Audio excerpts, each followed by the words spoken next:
ಹರೇ ಕೃಷ್ಣ. ಎಲ್ಲರಿಗೂ ನಮಸ್ಕಾರ. ಇಸ್ಕಾನ್ ರಾಧಾ ಗೋವಿಂದ ಮಂದಿರ ಮಂಗಳೂರು ಇವರು ಆಯೋಜಿಸಿರುವಂತಹ 18 ದಿವಸಗಳ ಭಗವದ್ಗೀತೆಯನ್ನು ಅರ್ಥ ಮಾಡಿಕೊಳ್ಳುವಂತಹ ಈ ಕಾರ್ಯಕ್ರಮಕ್ಕೆ ನಿಮಗೆಲ್ಲರಿಗೂ ಸ್ವಾಗತ. ಇಂದು ನಾವು 4ನೇ ಅಧ್ಯಾಯದಲ್ಲಿ ಏನೆಲ್ಲ ಇದೆ ಅಂತ ಹೇಳಿ ಅರ್ಥ ಮಾಡಿಕೊಳ್ಳಲಿದ್ದೇವೆ. ಪ್ರಾರ್ಥನೆಯೊಂದಿಗೆ 4ನೇ ಅಧ್ಯಾಯವನ್ನ ಪ್ರಾರಂಭಿಸೋಣ. ಓಂ ನಮೋ ಭಗವತೆ ವಾಸುದೇವಾಯ. ಓಂ ನಮೋ ಭಗವತೆ ವಾಸುದೇವಾಯ. ಓಂ ನಮೋ ಭಗವತೆ ವಾಸುದೇವಾಯ. ಓಂ ಅಜ್ಞಾನತಿಮಿರಾಂಧಸ್ಯ ಜ್ಞಾನಾಂಜನಶಲಾಕಯ ಚಕ್ಷುರ್ಮುನ್ಮಿಲಿತಂ ಯೇನ ತಸ್ಮೈ ಶ್ರೀ ಗುರವೇ ನಮಃ. ನಮಃ ಓಂ ವಿಷ್ಣುಪಾದಾಯ ಕೃಷ್ಣಪ್ರೇಷ್ಠಾಯ ಭೂತಲೆ ಶ್ರೀಮತೆ ಭಕ್ತಿವೇದಾಂತ ಸ್ವಾಮಿನ್ ಇತಿ ನಾಮಿನೆ. ನಮಸ್ತೆ ಸರಸ್ವತಿ ದೇವಿ ಗೌರವಾಣಿ ಪ್ರಚಾರಿಣೆ ನಿರ್ವಿಶೇಷ ಶೂನ್ಯವಾದಿ ಪಾಶ್ಚಾತ್ಯ ದೇಶತಾರಿಣೆ. ಜಯ ಶ್ರೀ ಕೃಷ್ಣ ಚೈತನ್ಯ ಪ್ರಭು ನಿತ್ಯಾನಂದ ಶ್ರೀ ಅದ್ವೈತ ಗದಾಧರ ಶ್ರೀವಾಸಾದಿ ಗೌರಭಕ್ತವೃಂದ. ಹರೇ ಕೃಷ್ಣ ಕೃಷ್ಣ ಕೃಷ್ಣ ಹರೇ ಹರೇ, ಹರೇ ರಾಮ ರಾಮ ರಾಮ ಹರೇ ಹರೇ. ಹರೇ ಕೃಷ್ಣ.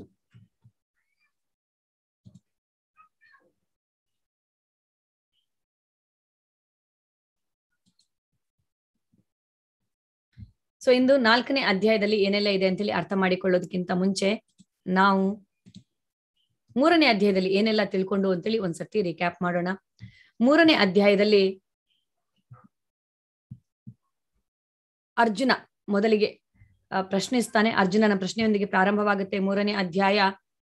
ಅರ್ಜುನ ಕೇಳುತ್ತಾನೆ, ಆತ್ಮ ಸಾಕ್ಷಾತ್ಕಾರ ಮಾಡಿಕೊಳ್ಳುವುದೇ ಜೀವನದ ಉದ್ದೇಶ ಅಂತ ಆಗಿದ್ರೆ ಯಾಕೆ ನನ್ನನ್ನ ಈ ಘೋರ ಯುದ್ಧದಲ್ಲಿ ನೀನು ತೊಡಗಿಸಿಕೊಳ್ತೀಯಾ? ನಾನು ಎಲ್ಲವನ್ನ ಬಿಟ್ಟು ಕಾಡಿಗೆ ಹೋಗ್ತೀನಿ, ಆತ್ಮ ಸಾಕ್ಷಾತ್ಕಾರ ಮಾಡಿಕೊಳ್ತೇನೆ ಅಂತ ಅರ್ಜುನ ಭಗವಂತನಲ್ಲಿ ಕೇಳಿದಾಗ ಭಗವಂತ ನಿಜವಾದ ತ್ಯಾಗ ಅಂದ್ರೆ ಏನು, ತ್ಯಜಿಸುವುದು ಅಂದ್ರೆ ಏನು ಅನ್ನೋದನ್ನ ಭಗವಂತ ಹೇಳ್ತಾರೆ. ಸೊ ಎಲ್ಲವನ್ನ ಬಿಟ್ಟು ಕಾಡಿಗೆ ಹೋಗುವ ಅವಶ್ಯಕತೆ ಇಲ್ಲ. ಆತ್ಮ ಸಾಕ್ಷಾತ್ಕಾರ ಮಾಡಿಕೊಳ್ಳಬೇಕಾದ್ರೆ ಎಲ್ಲಿ ಇರ್ತೀವೋ ಅಲ್ಲಿದ್ದುಕೊಂಡೇ ನಾವು ಭಕ್ತಿ ಯೋಗವನ್ನ ಅಭ್ಯಾಸ ಮಾಡಬಹುದು, ಆಧ್ಯಾತ್ಮಿಕತೆಯನ್ನ ಜೀವನದಲ್ಲಿ ಅಳವಡಿಸಿಕೊಳ್ಳಬಹುದು ಅನ್ನೋದನ್ನ ಭಗವಂತ ಹೇಳ್ತಾರೆ. ಕೃತಕವಾಗಿ ಎಲ್ಲವನ್ನ ಬಿಟ್ಟು ತ್ಯಾಗ ಮಾಡಿ ಕೃತಕವಾಗಿ ವೈರಾಗ್ಯವನ್ನ ತಂದುಕೊಂಡು ಬಾಹ್ಯವಾಗಿ ಎಲ್ಲವನ್ನ ತಿರಸ್ಕರಿಸಿ ಆಂತರಿಕವಾಗಿ ಎಲ್ಲ ಇಚ್ಛೆಗಳನ್ನು ಇಟ್ಟುಕೊಂಡಿರುವಂತವನು ಮಿಥ್ಯಾಚಾರಿ. ಅವನಿಗಿಂತ ಗೃಹಸ್ಥ ಜೀವನದಲ್ಲಿ ಇದ್ದುಕೊಂಡು ಪ್ರಾಮಾಣಿಕನಾಗಿ ಅವನು ಇದ್ದುಕೊಂಡು ಕರ್ತವ್ಯ ನಿರತ ಗೃಹಸ್ಥ ಭಕ್ತಿ ಜೀವನದಲ್ಲಿ ತನ್ನನ್ನು ತಾನು ತೊಡಗಿಸಿಕೊಂಡಿದ್ರೆ ಅವನು ಎಷ್ಟೋ ಉತ್ತಮ ಮಿಥ್ಯಾಚಾರಿಗಿಂತ ಅಂತ ಭಗವಂತ ಹೇಳ್ತಾರೆ. ಸೊ ಎಲ್ಲವನ್ನ ಬಿಟ್ಟು ಕಾಡಿಗೆ ಹೋಗೋದ್ರಿಂದ ಏನನ್ನ ಸಾಧಿಸ್ಲಿಕ್ಕೆ ಆಗುದಿಲ್ಲ ಅನ್ನೋದನ್ನ ಭರತ ಮಹಾರಾಜನ ಒಂದು ಉದಾಹರಣೆಯ ಮೂಲಕ ನಾವು ತಿಳಿದುಕೊಂಡು, ಅದಾದ್ಮೇಲೆ ಗೃಹಸ್ಥ ಜೀವನದಲ್ಲಿ ಇದ್ದುಕೊಂಡೇ ಭಕ್ತಿಯನ್ನ ಮಾಡುವವರು ಅವರು ಸನ್ಯಾಸಿಗಳಿಗಿಂತ ಕೂಡ ಇಂದ್ರಿಯವನ್ನ ನಿಗ್ರಹಿಸ್ಲಿಕ್ಕೆ ಆಗದಿರುವ ಸನ್ಯಾಸಿಗಳಿಗಿಂತ ಎಷ್ಟೋ ಉತ್ತಮ ಅನ್ನೋದನ್ನ ನಾವು ಅಂಬರೀಷ ಮಹಾರಾಜನ ಕಥೆಯ ಮೂಲಕ ನಾವು ತಿಳಿದುಕೊಂಡು, ಅದಾದ್ಮೇಲೆ ಯಜ್ಞದ ಒಂದು ಇದನ್ನ ನಾವು ತಿಳಿದುಕೊಂಡು ಭಗವಂತನಿಗೆ ಅರ್ಪಿಸಿ ಮಾಡ್ಬೇಕು ಯಜ್ಞವನ್ನ ಅಂತೇಳಿ ಎಲ್ಲವನ್ನ ಭಗವಂತನಿಗೆ ತ್ಯಾಗವೆಂದು ಮಾಡಿದ ಕರ್ಮ ನಮ್ಗೆ ಫಲವನ್ನ ಕೊಡುವುದಿಲ್ಲ ಅಂತ ನಾವು ತಿಳಿದುಕೊಂಡು, ಶ್ರೇಷ್ಠರಾದ ನಾಯಕರು ಅವರು ಯಾವ ತರ ನಡೆದುಕೊಳ್ಳುತ್ತಾರೋ ಜನಸಾಮಾನ್ಯರು ಅದನ್ನ ಅನುಸರಿಸುತ್ತಾರೆ. ಆದುದರಿಂದ ನಾಯಕನ ಸ್ಥಾನದಲ್ಲಿ ಇರುವವರು ಜವಾಬ್ದಾರಿಯುತವಾಗಿ ನಡೆದುಕೊಳ್ಳಬೇಕು ಅನ್ನೋದನ್ನ ಕೂಡ ನಾವು ಅರ್ಥ ಮಾಡಿಕೊಂಡು, ಸೊ ಇಂದಿನ ಅಧ್ಯಾಯದ ಹೆಸರು ದಿವ್ಯ ಜ್ಞಾನ. ಇದರಲ್ಲಿ 4 ಸೆಕ್ಷನ್ಗಳಿವೆ. ಮೊದಲ ಸೆಕ್ಷನ್ ನಲ್ಲಿ ಭಗವಂತ ಶಾಶ್ವತವಾದಂತಹ ಈ ವಿದ್ಯೆ ಇದು ದಿವ್ಯ ಜ್ಞಾನ, ಸೊ ಈ ಜ್ಞಾನದ ಬಗ್ಗೆ, ಈ ಜ್ಞಾನ ಹೇಗೆ ಬಂತು ಅನ್ನೋದನ್ನ ಭಗವಂತ ವಿವರಿಸುತ್ತಾರೆ. ಅದಾದ್ಮೇಲೆ ಭಗವಂತ ನಮ್ಮ ಒಂದು ತಪ್ಪು ಅಭಿಪ್ರಾಯಗಳನ್ನ ಹೋಗಲಾಡಿಸುತ್ತಾರೆ. ಪ್ರತಿಯೊಂದು ಕ್ರಿಯೆಗೂ ಅದಕ್ಕೆ ಸಮಾನವಾದ ಮತ್ತು ವಿರುದ್ಧವಾದ ಪ್ರತಿಕ್ರಿಯೆ ಇರುತ್ತೆ ಅಂತ ನ್ಯೂಟನ್ನ ನಿಯಮ ಕೂಡ ಹೇಳುತ್ತೆ ಅಲ್ವಾ. ಕ್ರಿಯೆಯನ್ನ ಮಾಡು, ಅದನ್ನ ಪ್ರತಿಕ್ರಿಯೆ ಇಲ್ಲದಿರೋ ತರ ಮಾಡಬಹುದು ಅಂತ ಭಗವಂತ ಹೇಳ್ತಾರೆ. ಸೊ ನ್ಯೂಟನ್ನ ನಿಯಮವನ್ನು ಕೂಡ ಸುಳ್ಳು ಮಾಡಬಹುದು ಅಂತ ಭಗವಂತ ಇಲ್ಲಿ ಹೇಳ್ತಾರೆ. ಕ್ರಿಯೆಯನ್ನ ಮಾಡಿದ್ರೆ ಕೂಡ ಪ್ರತಿಕ್ರಿಯೆ ಇಲ್ಲದಿರುವ ಹಾಗೆ ಹೇಗೆ ಮಾಡೋದು ಅಂತ ಹೇಳಿ. ಅದಾದ್ಮೇಲೆ ಯಜ್ಞದ ಬಗ್ಗೆ ಇಲ್ಲಿ ವಿವರಣೆಯನ್ನ ನೀಡಲಾಗಿದೆ, ಯಾವ ತರದ ಯಜ್ಞವನ್ನ ಮಾಡಬೇಕು ಅಂತ ಹೇಳಿ. ಶ್ರೀ ಭಗವಾನುವಾಚ ಇಮಂ ವಿವಸ್ವತೆ ಯೋಗಂ ಪ್ರೋಕ್ತವಾನಹಮವ್ಯಯಂ ವಿವಸ್ವಾನ್ ಮನವೇ ಪ್ರಾಹ ಮನೋರಿಕ್ಷ್ವಾಕವೇ ಬ್ರವೀತ್. ದೇವೋತ್ತಮ ಪರಮಪುರುಷನಾದ ಶ್ರೀಕೃಷ್ಣನು ಹೇಳಿದನು, ನಾಶವಿಲ್ಲದ ಈ ಯೋಗ ವಿಜ್ಞಾನವನ್ನು ನಾನು ವಿವಸ್ವಾನ್ ಎಂದರೆ ಸೂರ್ಯನಿಗೆ ಹೇಳಿದೆನು. ವಿವಸ್ವಾನನು ಅದನ್ನು ಮಾನವ ಕುಲದ ತಂದೆಯಾದ ಮನುವಿಗೆ ಹೇಳಿದನು. ಮನುವು ಇಕ್ಷ್ವಾಕುವಿಗೆ ಹೇಳಿದನು. ಈ ವಿದ್ಯೆ ನಾಶವಿಲ್ಲದ ಯೋಗ ವಿಜ್ಞಾನ. ಇದು ಭಗವದ್ಗೀತೆಯ ಜ್ಞಾನ. ನಾನು ಮೊದಲಿಗೆ ಸೂರ್ಯದೇವನಿಗೆ ಹೇಳಿದೆ. ಆದಿಯಲ್ಲಿ ನಾನು ಇದನ್ನ ಸೂರ್ಯದೇವನಿಗೆ ಹೇಳಿದೆ, ಎಷ್ಟೋ ವರ್ಷಗಳ ಹಿಂದೆ. ಸೊ ಭಗವಂತ ಹೇಳ್ತಾರೆ, ಇದನ್ನ ಸೂರ್ಯದೇವನಿಗೆ ನಾನು ಹೇಳಿದೆ.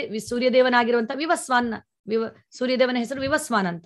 ಸೊ ವಿವಸ್ವಾನ್ ಅದನ್ನು ಮಾನವ ಕುಲದ ತಂದೆಯಾದ ಮನುವಿಗೆ ಹೇಳಿದನು. ಸೊ ಮನು ಇಕ್ಷ್ವಾಕುವಿಗೆ. ಹೀಗೆ ಇದು ಗುರು ಪರಂಪರೆಯಲ್ಲಿ ಬಂತು ಈ ಜ್ಞಾನ ಅಂತ ಭಗವಂತ ಹೇಳ್ತಾರೆ. ಇಕ್ಷ್ವಾಕು ಅಂದ್ರೆ ರಘುವಂಶದಲ್ಲಿ ಇರೋ, ಸೂರ್ಯವಂಶದಲ್ಲಿ ಇರುವಂತ ಇಕ್ಷ್ವಾಕು. ಹೀಗೆ ಈ ಜ್ಞಾನ ಇದು ಬೆಳೆದುಕೊಂಡು ಬಂತು ಅಂತ ಭಗವಂತ ಹೇಳ್ತಾರೆ. ಏವಂ ಪರಂಪರಾ ಪ್ರಾಪ್ತಂ ಇಮಂ ರಾಜರ್ಷಯೋ ವಿದುಃ ಸಕಾಲೇ ನೇಹ ಮಹತಾ ಯೋಗೋ ನಷ್ಟಃ ಪರಂತಪ. ಈ ಉತ್ತಮೋತ್ತಮ ವಿಜ್ಞಾನವು ಗುರು ಪರಂಪರೆಯಲ್ಲಿ ಬಂದಿತು. ರಾಜರ್ಷಿಗಳು ಅದನ್ನು ಹಾಗೆಯೇ ಗ್ರಹಿಸಿದರು. ಆದರೆ ಕಾಲಕ್ರಮದಲ್ಲಿ ಈ ಪರಂಪರೆಯು ಛೇದವಾಯಿತು. ಆದುದರಿಂದ ಈ ವಿಜ್ಞಾನವು ನಷ್ಟವಾದಂತೆ ಕಾಣುತ್ತಿದೆ. ಸೊ ಇಲ್ಲಿ ಭಗವಂತ ಏನ್ ಹೇಳ್ತಾರಂದ್ರೆ, ಈ ವಿಜ್ಞಾನ ಇದು ಗುರು ಪರಂಪರೆಯಲ್ಲಿ ಹಾಗೆ ಇದು ಬಂತು. ವಿವಸ್ವಾನ್ನಿಂದ ಮನುವಿಗೆ, ಮನುವಿಂದ ಇಕ್ಷ್ವಾಕುಗೆ, ಇಕ್ಷ್ವಾಕುವಿನಿಂದ ಹೀಗೆ ಇದು ಬೆಳೆದು ಬಂತು. ರಾಜರ್ಷಿಗಳು ಇದನ್ನ ಗುರು ಪರಂಪರೆಯ ಮೂಲಕನೇ ಇದನ್ನ ಅರ್ಥ ಮಾಡ್ಕೊಂಡ್ರು, ಗ್ರಹಿಸಿದ್ರು. ಆಮೇಲೆ ಏನಾಯ್ತು, ಕಾಲಕ್ರಮದಲ್ಲಿ ಈ ಪರಂಪರೆ ಛೇದವಾಯಿತು. ಆದ್ರಿಂದ ಈಗ ಅಂದ್ರೆ ಈ ಸರಪಳಿ ಆ ಕೊಂಡಿ ಕಳಚಿದಂತಾಯ್ತು. ಈಗ ಆ ಜ್ಞಾನ ನಷ್ಟವಾಗಿದೆ. ಆದ್ರಿಂದ ನಾನೀಗ ಇದನ್ನ ನಿನಗೆ ಮತ್ತೆ ಹೇಳ್ತಾ ಇದ್ದೇನೆ ಅಂತ ಭಗವಂತ ಇಲ್ಲಿ ಅರ್ಜುನನಿಗೆ ಹೇಳ್ತಾ ಇದ್ದಾರೆ. ಸೊ ಈಗ ಯಾವುದೇ ಜ್ಞಾನವನ್ನ ನಾವು ಪಡೆಯಬೇಕಂತಿದ್ರೆ ನಮ್ಗೆ ಒಂದು ಅಧಿಕೃತವಾದ ಒಂದು ವಿಶ್ವವಿದ್ಯಾಲಯದಲ್ಲಿ ಅಂದ್ರೆ ಯಾವುದೇ ಒಂದು ವಿದ್ಯೆಯನ್ನ ಪಡೆಯಬೇಕಾದ್ರೆ ಅಥವಾ ಯಾವುದೇ ಡಿಗ್ರಿಯನ್ನ ಪಡೆಯಬೇಕಾದ್ರೆ ಅಧಿಕೃತವಾಗಿರುವಂತ ವಿಶ್ವವಿದ್ಯಾಲಯದಿಂದ ನಾವು ಡಿಗ್ರಿಯನ್ನ ಪಡೆಯಬೇಕು ಅಲ್ವಾ. ಈಗ ನಾನೇ ಒಂದು ಬುಕ್ ಶಾಪಿಗೆ ಹೋಗಿ MBBS ಇದು ಎಲ್ಲಾ ಪುಸ್ತಕಗಳನ್ನ ನಾನು ಖರೀದಿಸ್ತೇನೆ, ಅಥವಾ ನಾನು ಎಲ್ಲವನ್ನ ಓದಿ ಅದಾದ್ಮೇಲೆ ಮತ್ತೆ MD ಪುಸ್ತಕಗಳು ಏನೇನು ಇದೆಯೋ ಅದನ್ನೆಲ್ಲ ನಾನು ಓದಿ, ಎಸ್ ನಾನೀಗ ಎಲ್ಲವನ್ನ ಓದಿದೆ, ನಾನೀಗ ಡಾಕ್ಟರ್ ಅಂತ ನನ್ನನ್ನ ನಾನೇ ಬೋರ್ಡ್ ಹಾಕೊಂಡ್ರೆ ನನ್ನ ಮನೆ ಮುಂದ್ಗಡೆ ನಾನು ಡಾಕ್ಟರ್ ಅಂತೇಳಿ. ಸೊ ನನ್ನಲ್ಲಿ ಎಷ್ಟು ಜನ ನೀವು ಟ್ರೀಟ್ಮೆಂಟ್ಗೆ ಬರ್ಲಿಕ್ಕೆ ತಯಾರಿದ್ದೀರಿ? ಯಾರು ಬರುವುದಿಲ್ಲ ಅಲ್ವಾ. ಯಾಕೆಂದ್ರೆ ಅಧಿಕೃತವಾದಂತಹ ವಿಶ್ವವಿದ್ಯಾಲಯದಿಂದ ನಾವು ಡಿಗ್ರಿಯನ್ನ ಪಡೆಯಬೇಕು. ಅದರದ್ದೇ ಆದಂತಹ ವಿಧಾನಗಳು, ರೀತಿ ನೀತಿಗಳು ಇವೆ. ನಾವು ಮೊದಲು ಹೋಗಿ ಕಾಲೇಜಿಗೆ ಹೋಗಿ ನಾವು ಅಡ್ಮಿಷನ್ ಆಗ್ಬೇಕು. ಅಲ್ಲಿ ನಾವು ಇಂತಿಷ್ಟು ವರ್ಷಗಳ ಕಾಲ ಕಲಿಬೇಕು. ಪ್ರಾಕ್ಟಿಕಲ್, ಥಿಯರಿ, ಎಕ್ಸಾಮ್ಸ್ ಎಲ್ಲವನ್ನ ನಾವು ಅದು ಪಾಸ್ ಮಾಡಿರ್ಬೇಕು. ಅದಾದ್ಮೇಲೆ ಮತ್ತೆ ಡಿಗ್ರಿ ಅನ್ನುವಂಥದ್ದು, ಗ್ರಾಜುಯೇಷನ್ ಸೆರೆಮನಿ ಅನ್ನುವಂಥದ್ದನ್ನ ಮಾಡ್ತಾರೆ. ಸೊ ಆತರ ನಮ್ಗೆ ಸಿಕ್ಕಿದಾಗ ಮಾತ್ರ ನಾವು ಡಾಕ್ಟರ್ ಅಂತ ಹೇಳ್ಕೋಬಹುದು. ಡಾಕ್ಟರ್ ಮಾತ್ರ ಅಲ್ಲ, ಏನೇ ಡಿಗ್ರಿಗಳು ಇರ್ಲಿ, ಅಧಿಕೃತವಾದಂತ ವಿಶ್ವವಿದ್ಯಾಲಯದಿಂದ ಅದು ಪಡೆದ್ರೆ ಮಾತ್ರ ಅದು ನಮ್ಗೆ ಅಂದ್ರೆ ಅದಕ್ಕೆ ಒಂದು ಬೆಲೆ ಇದೆ ಅಂತ ಹೇಳಿ. ಈಗ ಐಹಿಕ ಪ್ರಪಂಚದ ಈ ಜ್ಞಾನಗಳಿಗೆ ಅಧಿಕೃತವಾದ ವಿದ್ಯಾಸಂಸ್ಥೆ ಬೇಕು ಅದನ್ನ ಪಡೆಯೋದಕ್ಕೆ ಅಂತ ಇದ್ದಾಗ, ಹಾಗಾದ್ರೆ ಆಧ್ಯಾತ್ಮಿಕ ಜ್ಞಾನಕ್ಕೆ ಯಾವುದೇ ಸಂಸ್ಥೆಗಳ ಅವಶ್ಯಕತೆ ಇಲ್ವಾ? ಯಾವುದೇ ಸಂಪ್ರದಾಯದ ಅವಶ್ಯಕತೆ ಇಲ್ವಾ? ಖಂಡಿತವಾಗ್ಲೂ ಇದೆ ಅಂತ ಹೇಳುತ್ತೆ ನಮ್ಮ ಶಾಸ್ತ್ರ. ಪದ್ಮಪುರಾಣದಲ್ಲಿ ಹೀಗೆ ಹೇಳಲಾಗಿದೆ, 4 ಸಂಪ್ರದಾಯಗಳು ಅಧಿಕೃತವಾಗಿ ಬಂದಿರುವಂತದ್ದು ಭಗವಂತನಿಂದ. ಸೊ ಇದರ ಮೂಲಕ ನಾವು ಜ್ಞಾನವನ್ನ ಪಡೆದಾಗ ಈ ಜ್ಞಾನ ಇದು ಅಷ್ಟೇ ಒಂದು ಅಥೆಂಟಿಕ್ ಆಗಿರುವಂತ ಜ್ಞಾನ ಅಂತ ಹೇಳಲಾಗುತ್ತೆ. ರಾಮಾನುಜಂ ಶ್ರೀ ಸ್ವೀಚಕ್ರೆ ಮಾಧ್ವಾಚಾರ್ಯಂ ಚತುರ್ಮುಖ ಶ್ರೀ ವಿಷ್ಣು ಸ್ವಾಮಿನಾಂ ರುದ್ರೋ ನಿಂಬಾದಿತ್ಯಂ ಚತುಸ್ಸನಃ. ಸೊ 4 ಸಂಪ್ರದಾಯಗಳು ಇಲ್ಲಿ. ಬ್ರಹ್ಮ ಮಧ್ವ ಅಂದ್ರೆ ಮಧ್ವ ಸಂಪ್ರದಾಯ, ಶ್ರೀ ಸಂಪ್ರದಾಯ, ರುದ್ರ ಸಂಪ್ರದಾಯ, ಕುಮಾರ ಸಂಪ್ರದಾಯ. ಇಲ್ಲಿ ರಾಮಾನುಜಾಚಾರ್ಯರನ್ನ ಈಗ ಲಕ್ಷ್ಮೀ ಸಂಪ್ರದಾಯ, ಶ್ರೀ ಸಂಪ್ರದಾಯ ಅಂತ ಹೇಳಿ. ಸೊ ಲಕ್ಷ್ಮೀ ಸಂಪ್ರದಾಯ ಅಂತ ಹೇಳಿ ಅದು ಲಕ್ಷ್ಮಿಯಿಂದ ಬಂದಿರುವಂತದ್ದು.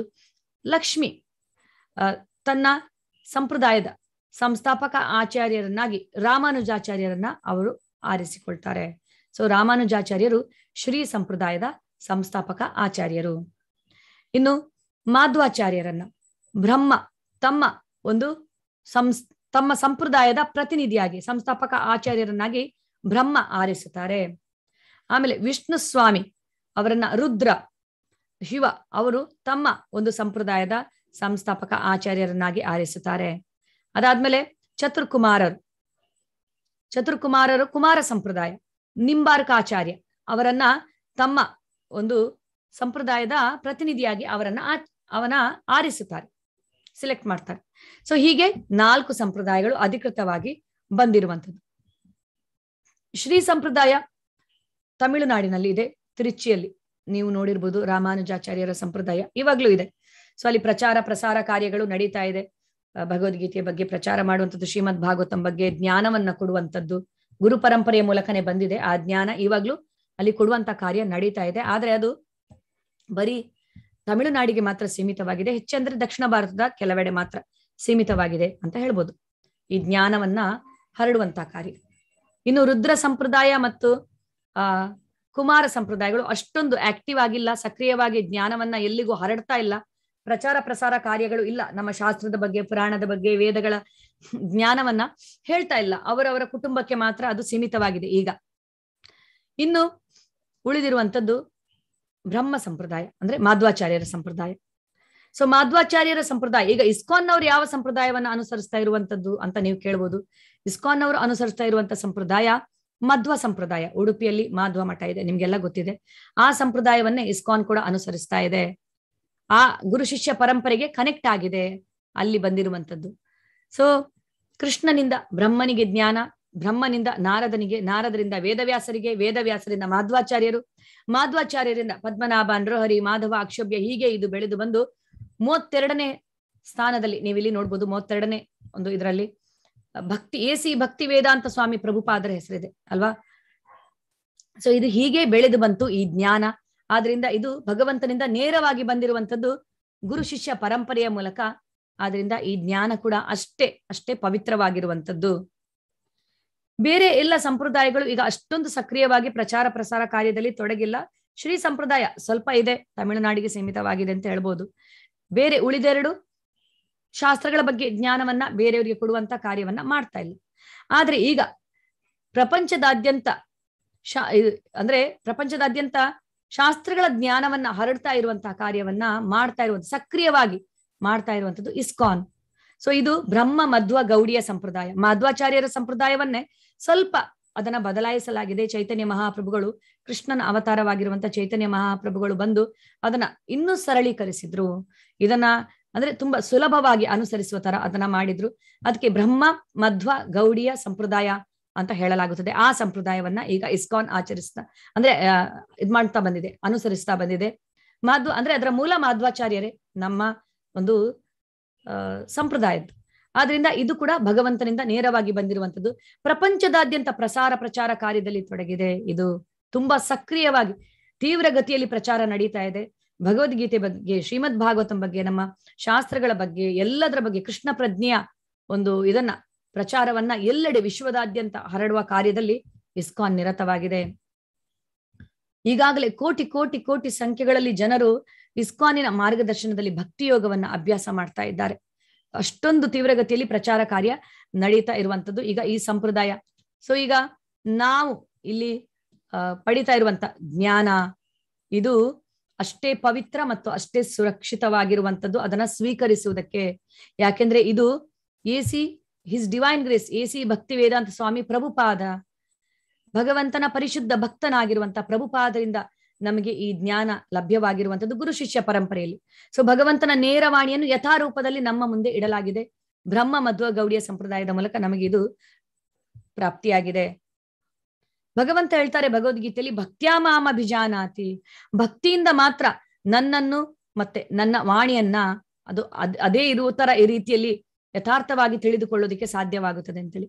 ಸೊ ಅಂತ ಮಹಾನ್ ಭಕ್ತರಾಗಿರುವಂತಹ ಪ್ರಭುಪಾದರು ಭಕ್ತಿಯಿಂದ ಇದನ್ನ ಅರ್ಥ ಮಾಡಿಕೊಂಡು ಎಲ್ಲಾ ಆಚಾರ್ಯರುಗಳ ಒಂದು ಇದನ್ನ ಭಾವಾರ್ಥವನ್ನ ಅರ್ಥ ಮಾಡಿಕೊಂಡು ಇನ್ನೂ ಸರಳವಾಗಿ ನಮ್ಗೆ ಅರ್ಥವಾಗುವ ರೀತಿಯಲ್ಲಿ ಇಲ್ಲಿ ಇದನ್ನ ವಿವರಿಸಿದ್ದಾರೆ. ಆದ್ರೆ ಅದರಿಂದ ನಾವೀಗ ಪಡಿತಾ ಇರುವಂತ ಜ್ಞಾನ ಅಷ್ಟೇ ಅಧಿಕೃತವಾಗಿ ಬಂದಿರುವಂತದ್ದು ಭಗವಂತನ ನೇರ ವಾಣಿ ಅಂತ ಹೇಳ್ಬೋದು.